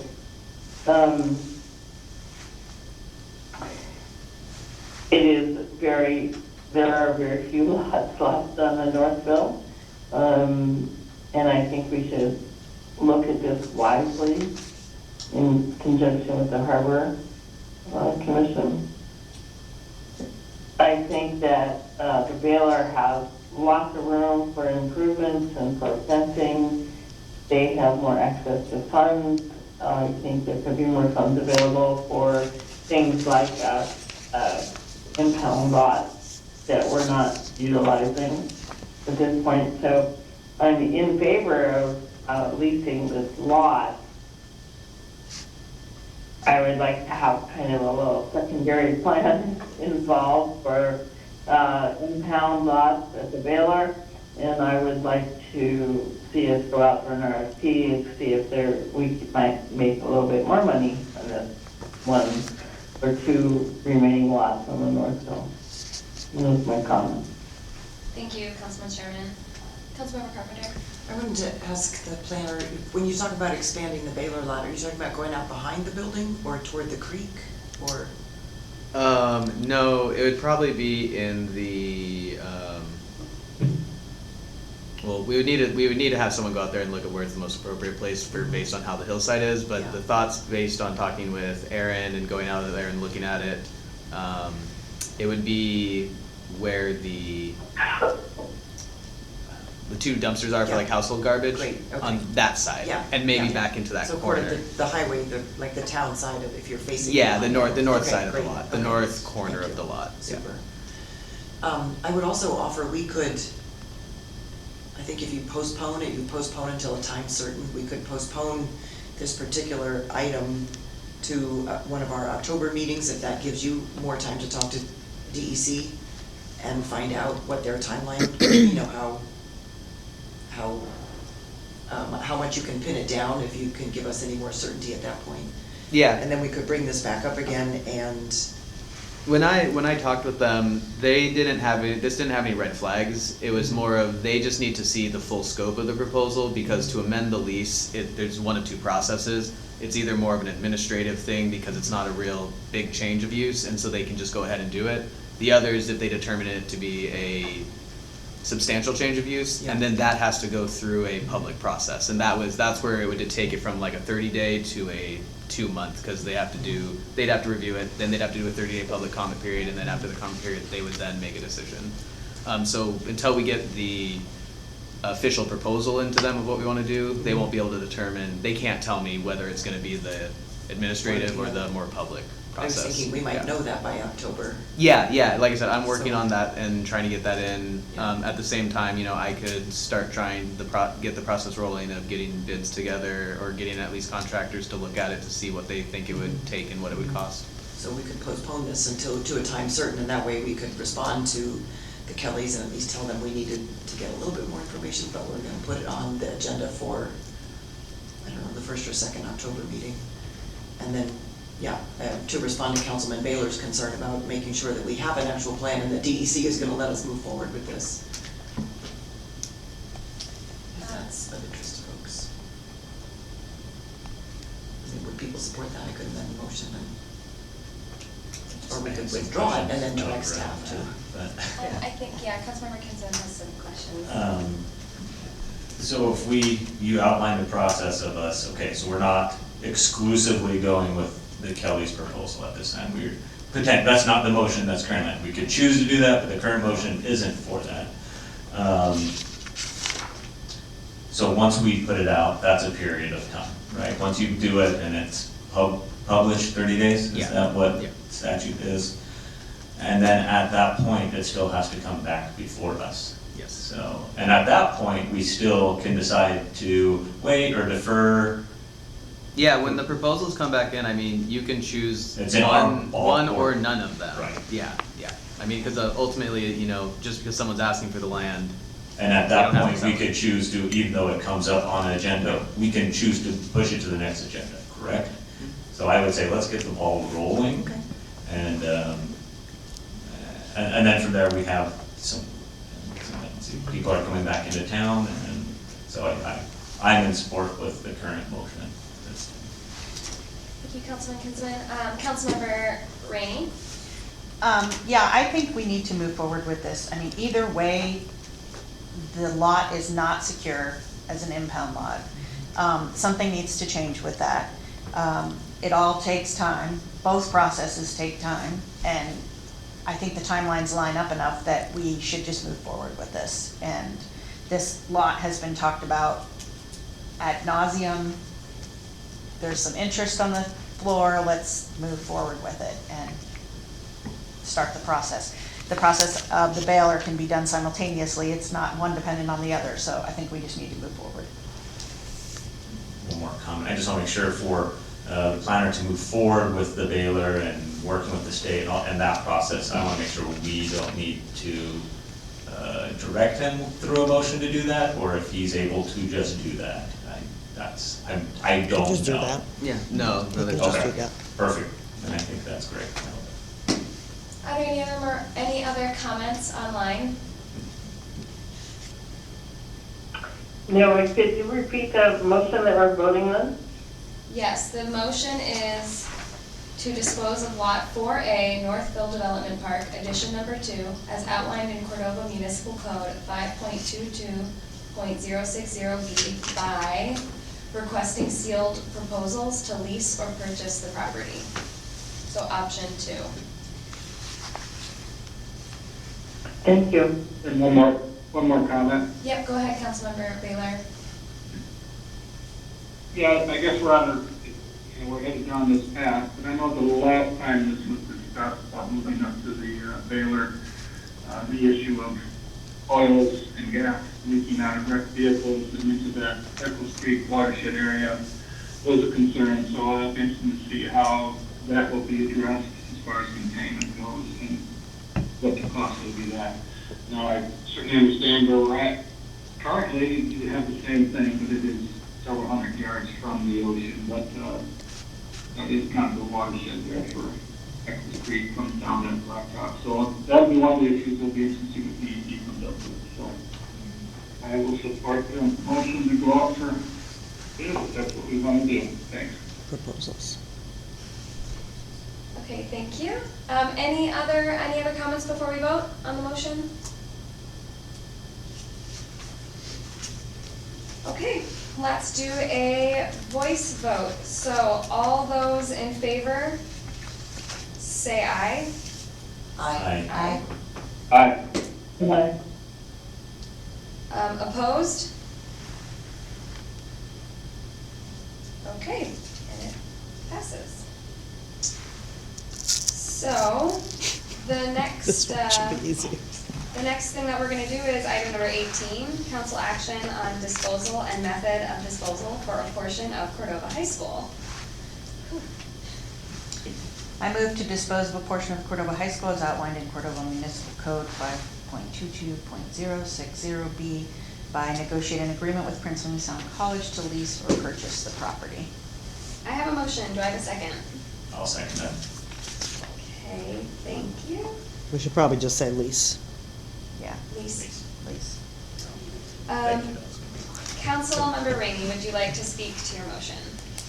I think that space is currently being used by the community college and it fits what they need. It also fits in well with the high school and their use, and anytime you can have somebody else foot the bill for a building and maintaining a building, I think it's important to get them to do it. I support it. Thank you. Councilmember Kinsman. Very similar statement, and so thank you for staff and the work going into this. I'm just curious on, and this is, I don't know, Prince William Sound College, I guess how are they set up, or when they lease this, are we collecting tax off that? Or are they set up as such as nonprofit and, you know this? We should be, because all leases, like rents and all that stuff is taxable. Perfect. And that solidifies my decision. Thanks. Okay, thank you. Councilmember Carpenter? No comments. Thank you. I am in support of this. Councilmember Jones?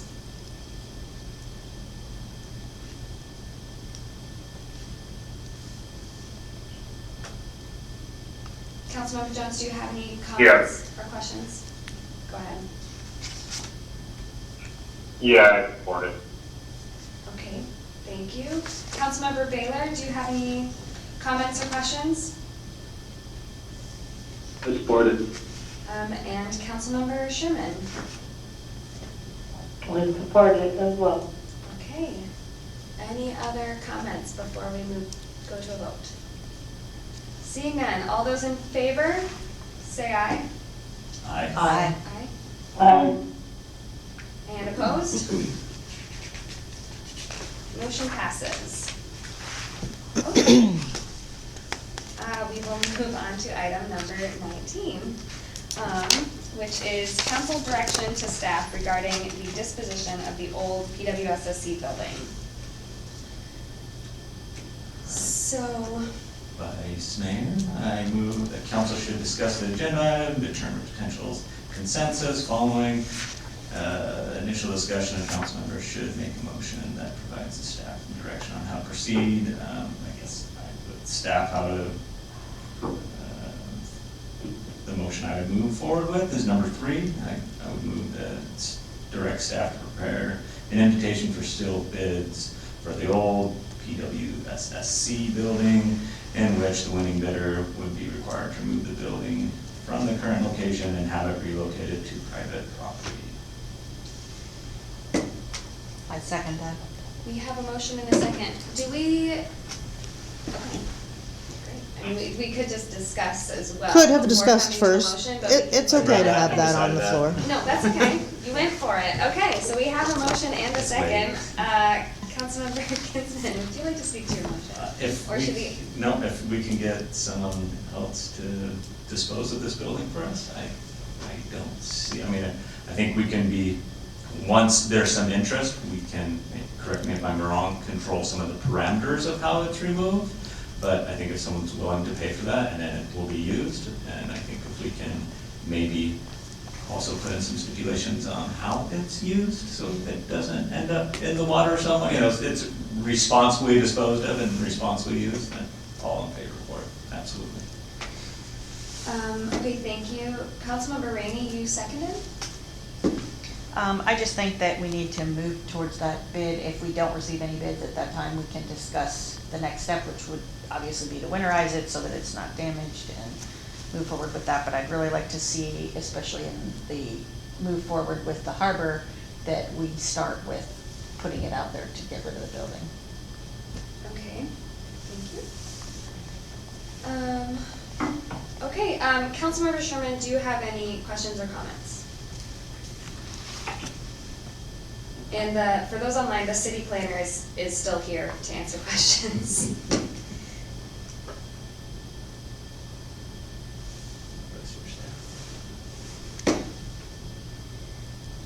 Councilmember Sherman, do you have any comments or questions?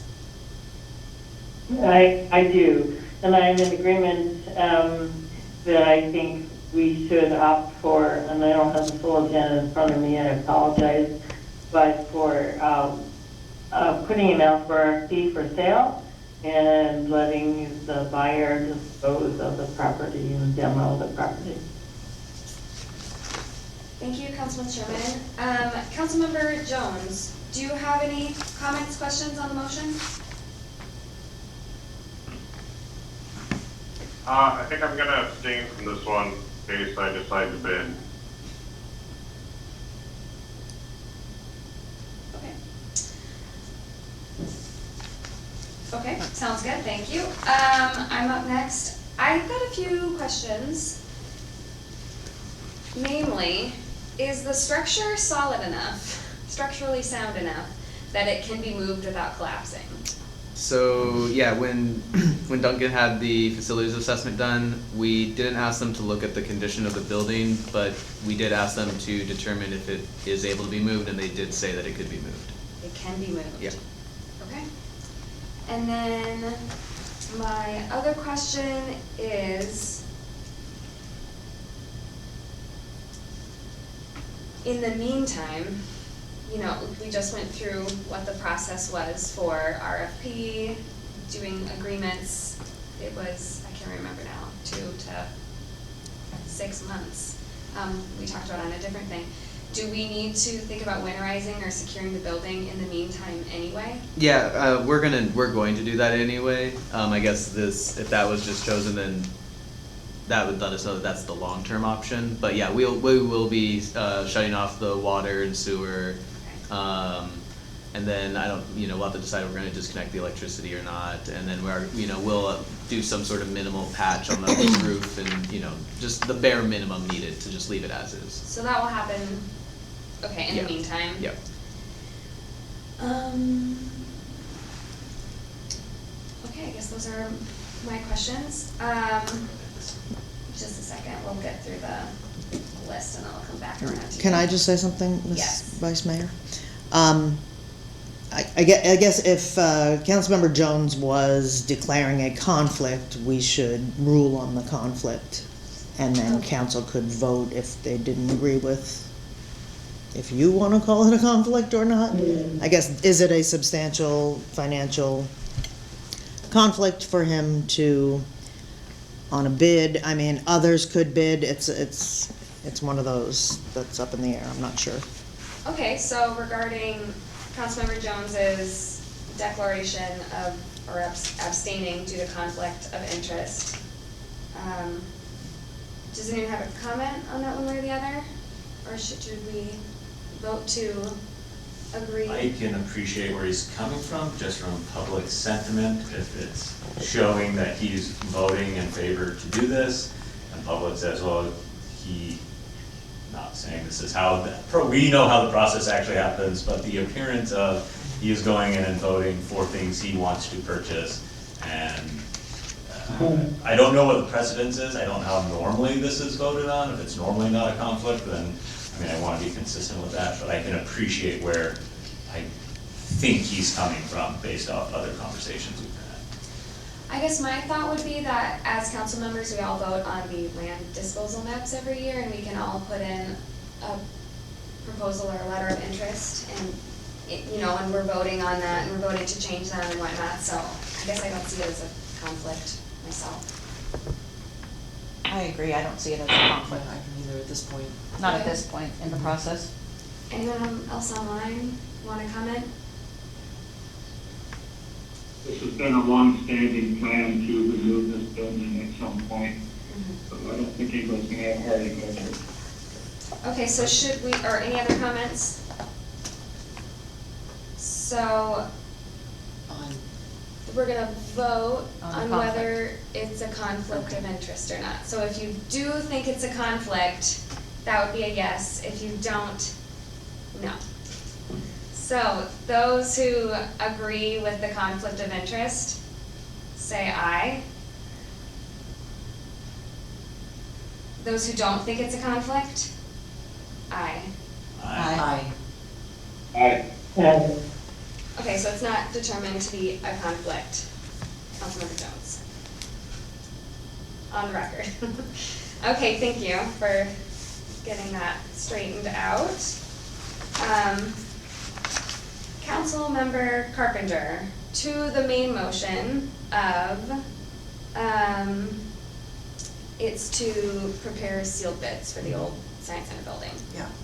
Yeah, I'm in support of that. I think if there is a taker for that, that'd be terrific. I really don't wanna see that building in the landfill. I mean, if we're talking about demolition, that's where it's going.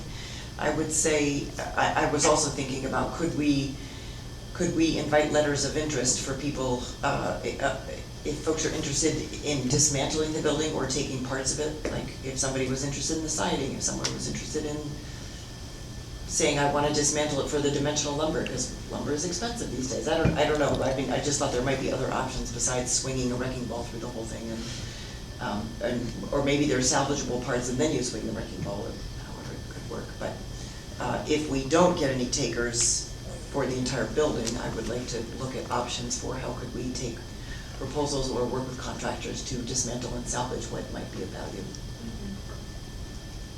Okay, thank you, Councilman Carpenter. Councilmember Baylor, do you have any thoughts, questions? Yes, I think we should give the option to salvage the building before it says remove the building from its present location, relocate it to private property. I would take the private property off, I would just say remove it from city property, and require to remove or salvage the building. So give somebody the option if they want to tear it down and salvage it. No, you could not have different people come in and get what they want. Everybody would have to be licensed and bonded, insured to work on city property, and that would be very expensive. That's something you have some insurance wise. And then to hire a contractor to come in and quote unquote salvage it, it just wouldn't work out either, there's no money in it. It would have to be somebody that wanted to do it on their own project, or somebody who wants to move it, God bless them. But give them that option. Thanks. Yep, thank you, Councilman Baylor. So are you proposing an amendment or no?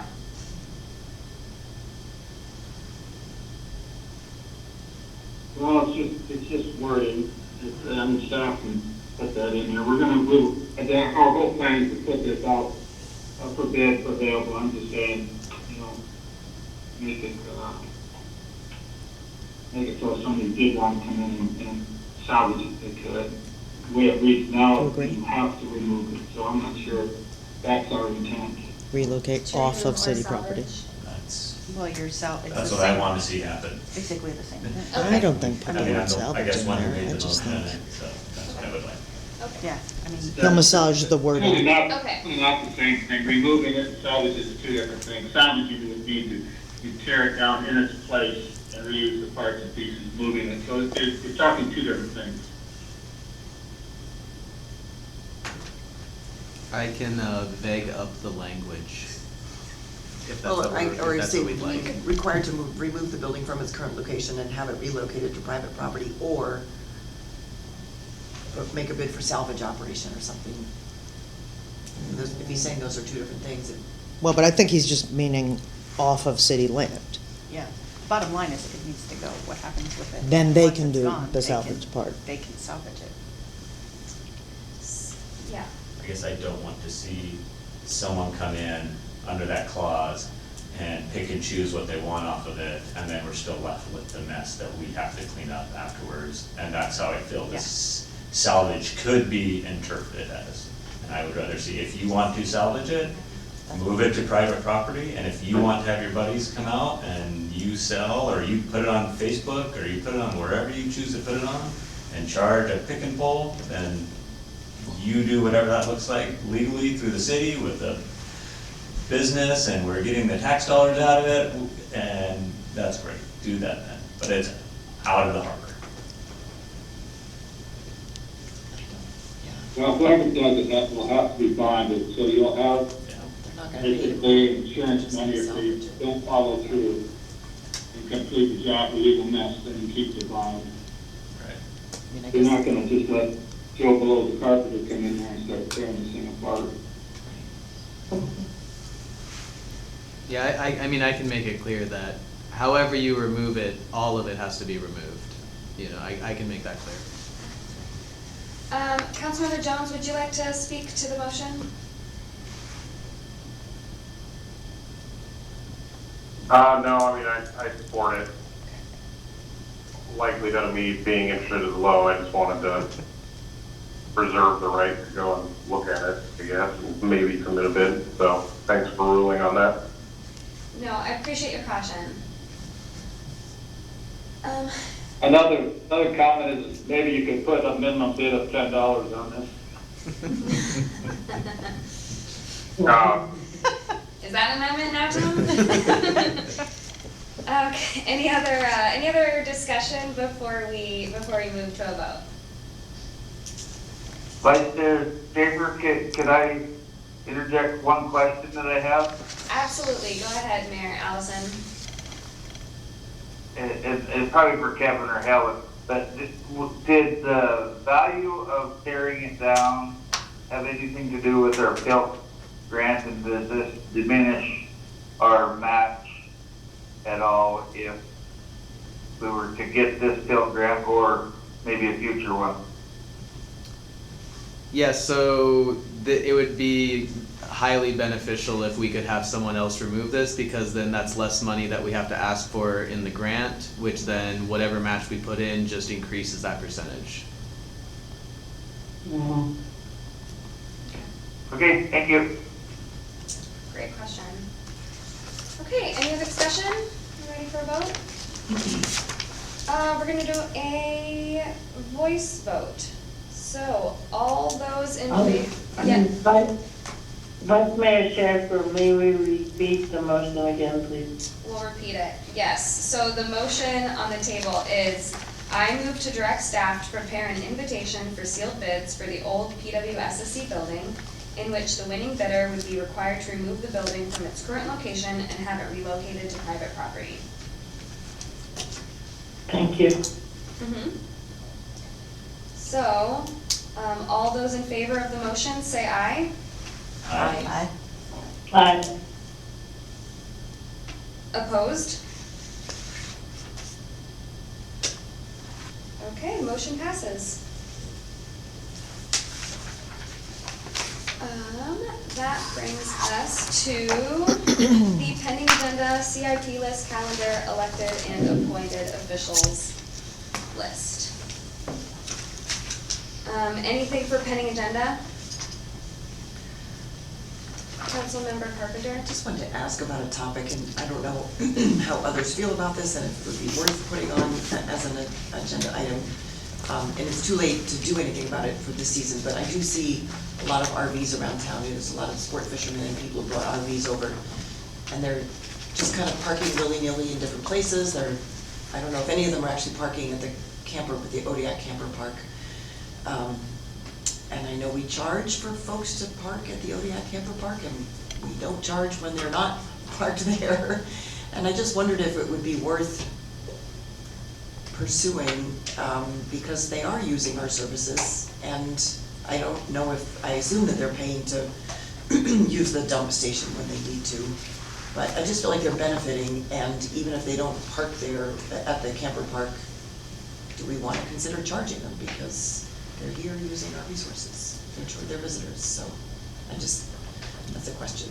I guess my question is, what does that enforcement look like? I guess, I'm not against it at all, I just wanna make sure the enforcement efforts Right. don't exceed the costs of what we're trying to gain from this. Again, totally in favor, obviously, I mean, I don't, know what other communities are doing, that'd probably be a really good place to start, and see how other communities that rely on ferry services to get vehicles in and out of town. It could be as simple as there's a registration when they get off the ferry for an RV, and it's called out and they have a decal or something. Yeah, or and something they they stick on the paid for that, dashboard. exactly. Yeah. So I think Vice there's more of Mayor. a conversation on this. Yeah. This is just pending agenda where we Yes. discuss Yes, putting I'm just wanting items to on a know pending people- agenda, we don't really hash them out. Yeah. Right, but do Yeah. people want to put this on the agenda as a topic, is my question. So, Councilmember Carpenter has raised this issue. Is there a second person that would like to see it on the agenda? I'd like to see that. Okay, we've got two people. So I'm putting research into RVs that don't seem to be in the camper park kind of thing. And, yeah, and Charging them and, charging them and what would the Money. enforcement be? Yeah, money. I'm They wondering can park for free after that. when we're going to do the facility condition assessments work session, part two. It'd be nice to do it before budget Yeah. season, and we're Yeah. almost in budget season somehow already, There we so. are. Work sessions for the next Um, meeting.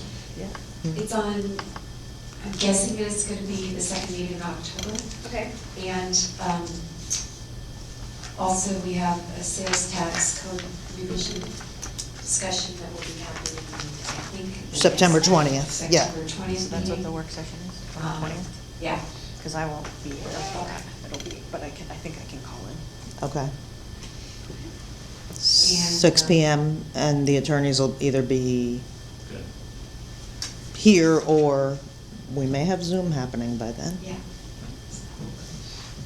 okay, and then the other one that I was wondering was, it says ordinance change for Title IV before the new CBA gets negotiated. Yeah. Do we need to do that, ordinance change soon, or I at never some point? remember what it is. I mean- It was something to do with, yeah, council's role in the process, because I think it was this discussion, it was under previous management, we weren't necessarily involved in the legal Yeah. process. And, I firmly believe that you guys made it clear that you wanted to be involved, and so I've been including you as evidenced by, we're having special sessions here at every meeting.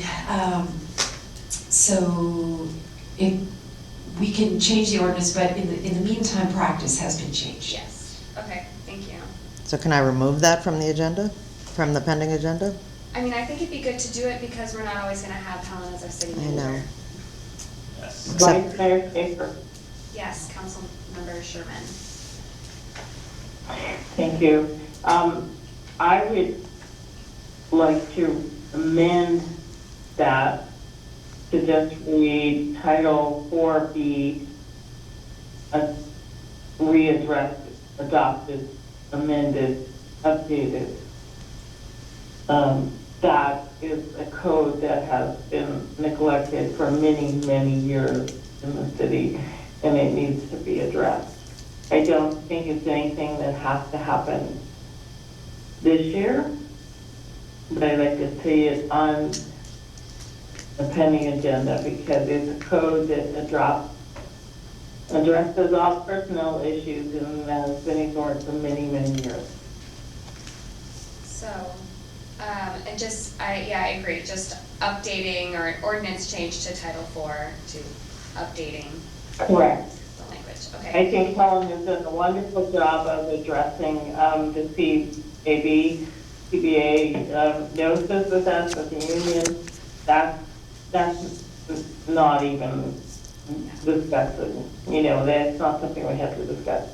So I would like to do that. The other thing, though, I would really like to see addressed on the pending agenda is the incentives. Financial incentives for property owners. I've talked to numerous property owners in the last couple of weeks about some ideas that we've discussed at council, and there are people who are willing and ready to build, to renovate, to do things, but they're looking for a little bit of help from the city. And I would just really like to put that back on our agenda as a work session, maybe a public work session where we could really drum up some public involvement, but there are a lot of people who are, and I'll just throw her name right out here, but Dottie Whitman with an ELOP, she wants to build a new building, and all we need to do is entice some people a little bit, and I think we need to put that back high up on our agenda.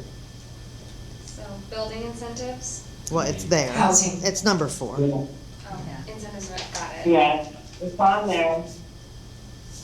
And I will let you know that that's a big staff project we've been working on pretty hard. It's complex.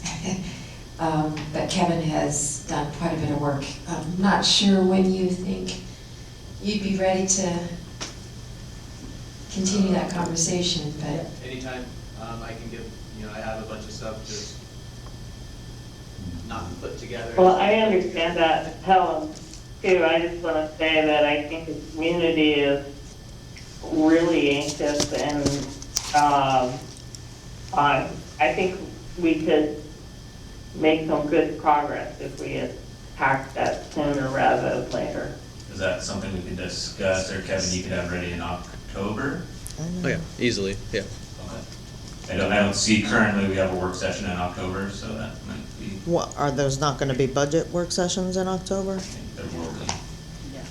Awesome. And we have a session with the, school in October or November. Any other items for our pending agenda? I have just, and I don't know exactly where this fits, but just going back to our current review and what we voted on for just fund management, permanent capital management opportunities, and just echoing kind of the question I had, and then what Councilmember Baylor said, is that something we can put on one of these buckets to work into policy or wherever and that fits, to make sure that there is actually somewhere published a periodic review for who is managing our permanent fund, permanent capital, whoever the owner is.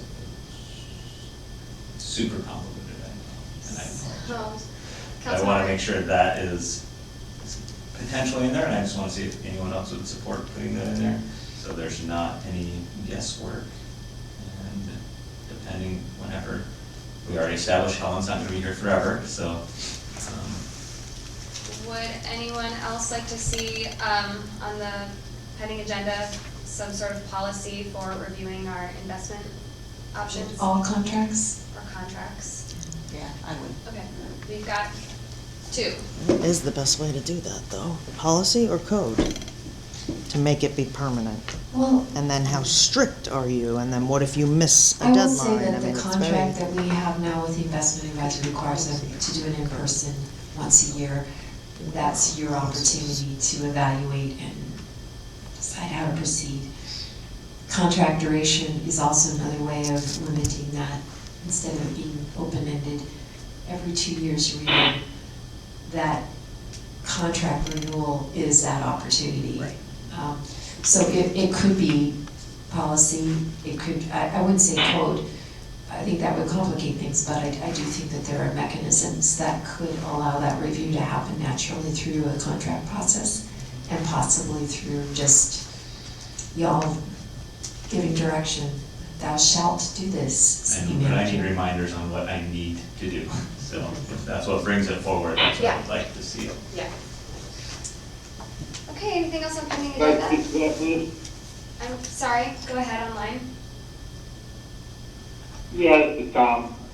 I'm sorry, we do need a policy, we do need it in writing.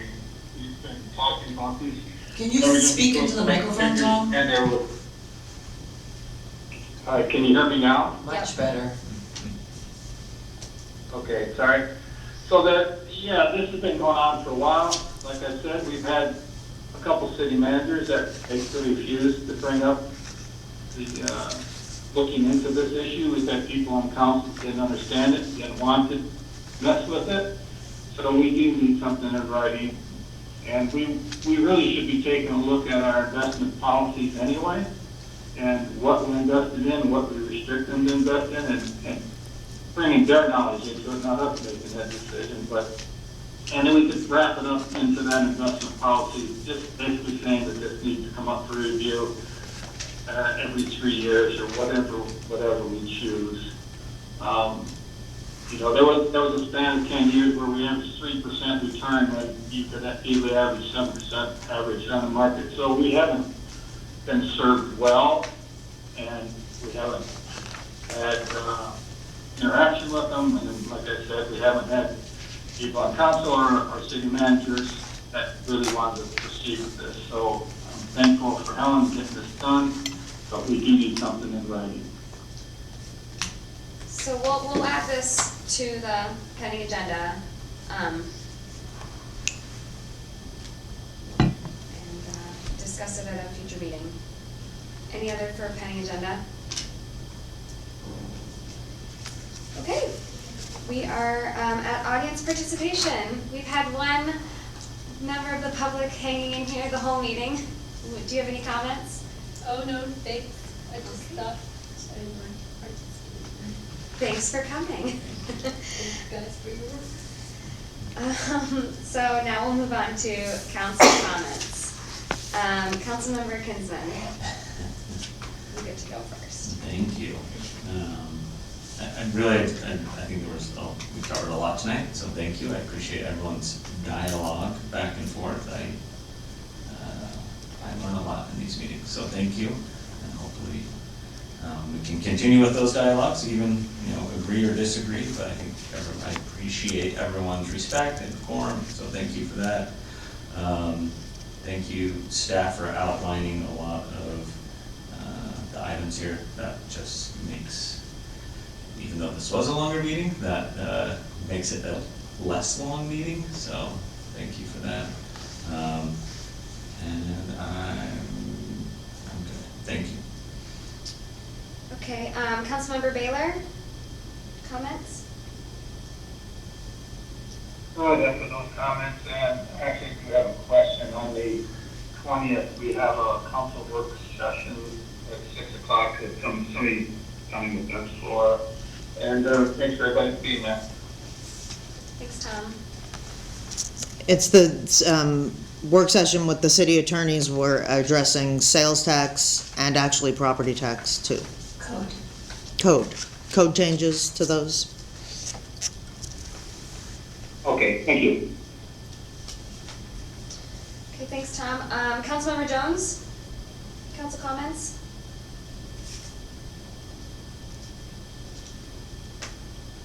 Yeah, no comment. Okay. Councilmember Sherman? Sure, thank you, Vice Mayor. Vice Mayor. Okay,